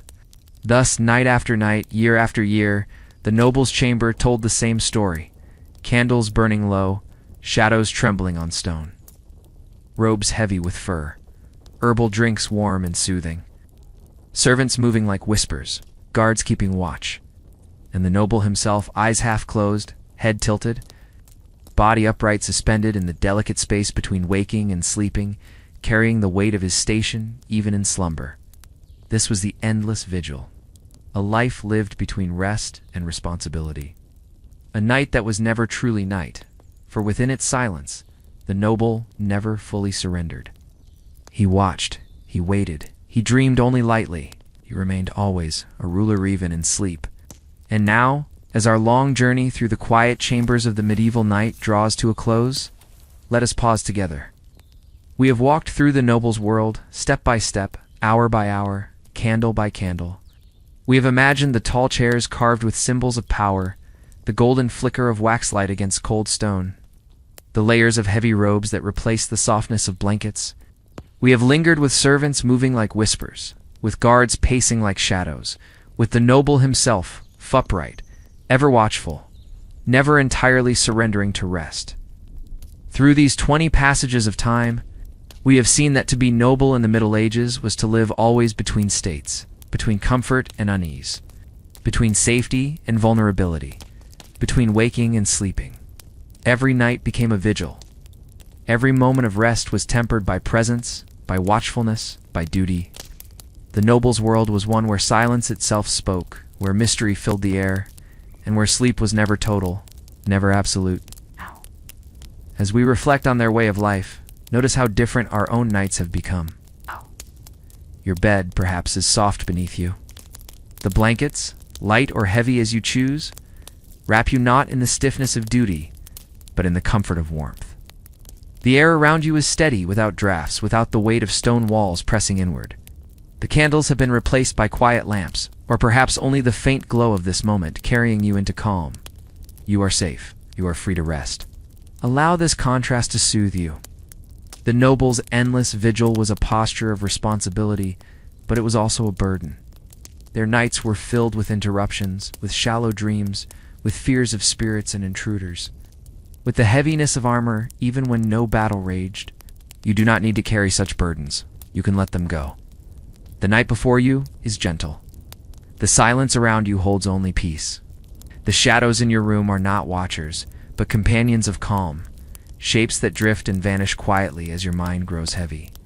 Breathe slowly, as though you too were seated in that noble's chamber, wrapped in silence. But unlike the noble, you have permission to release yourself fully.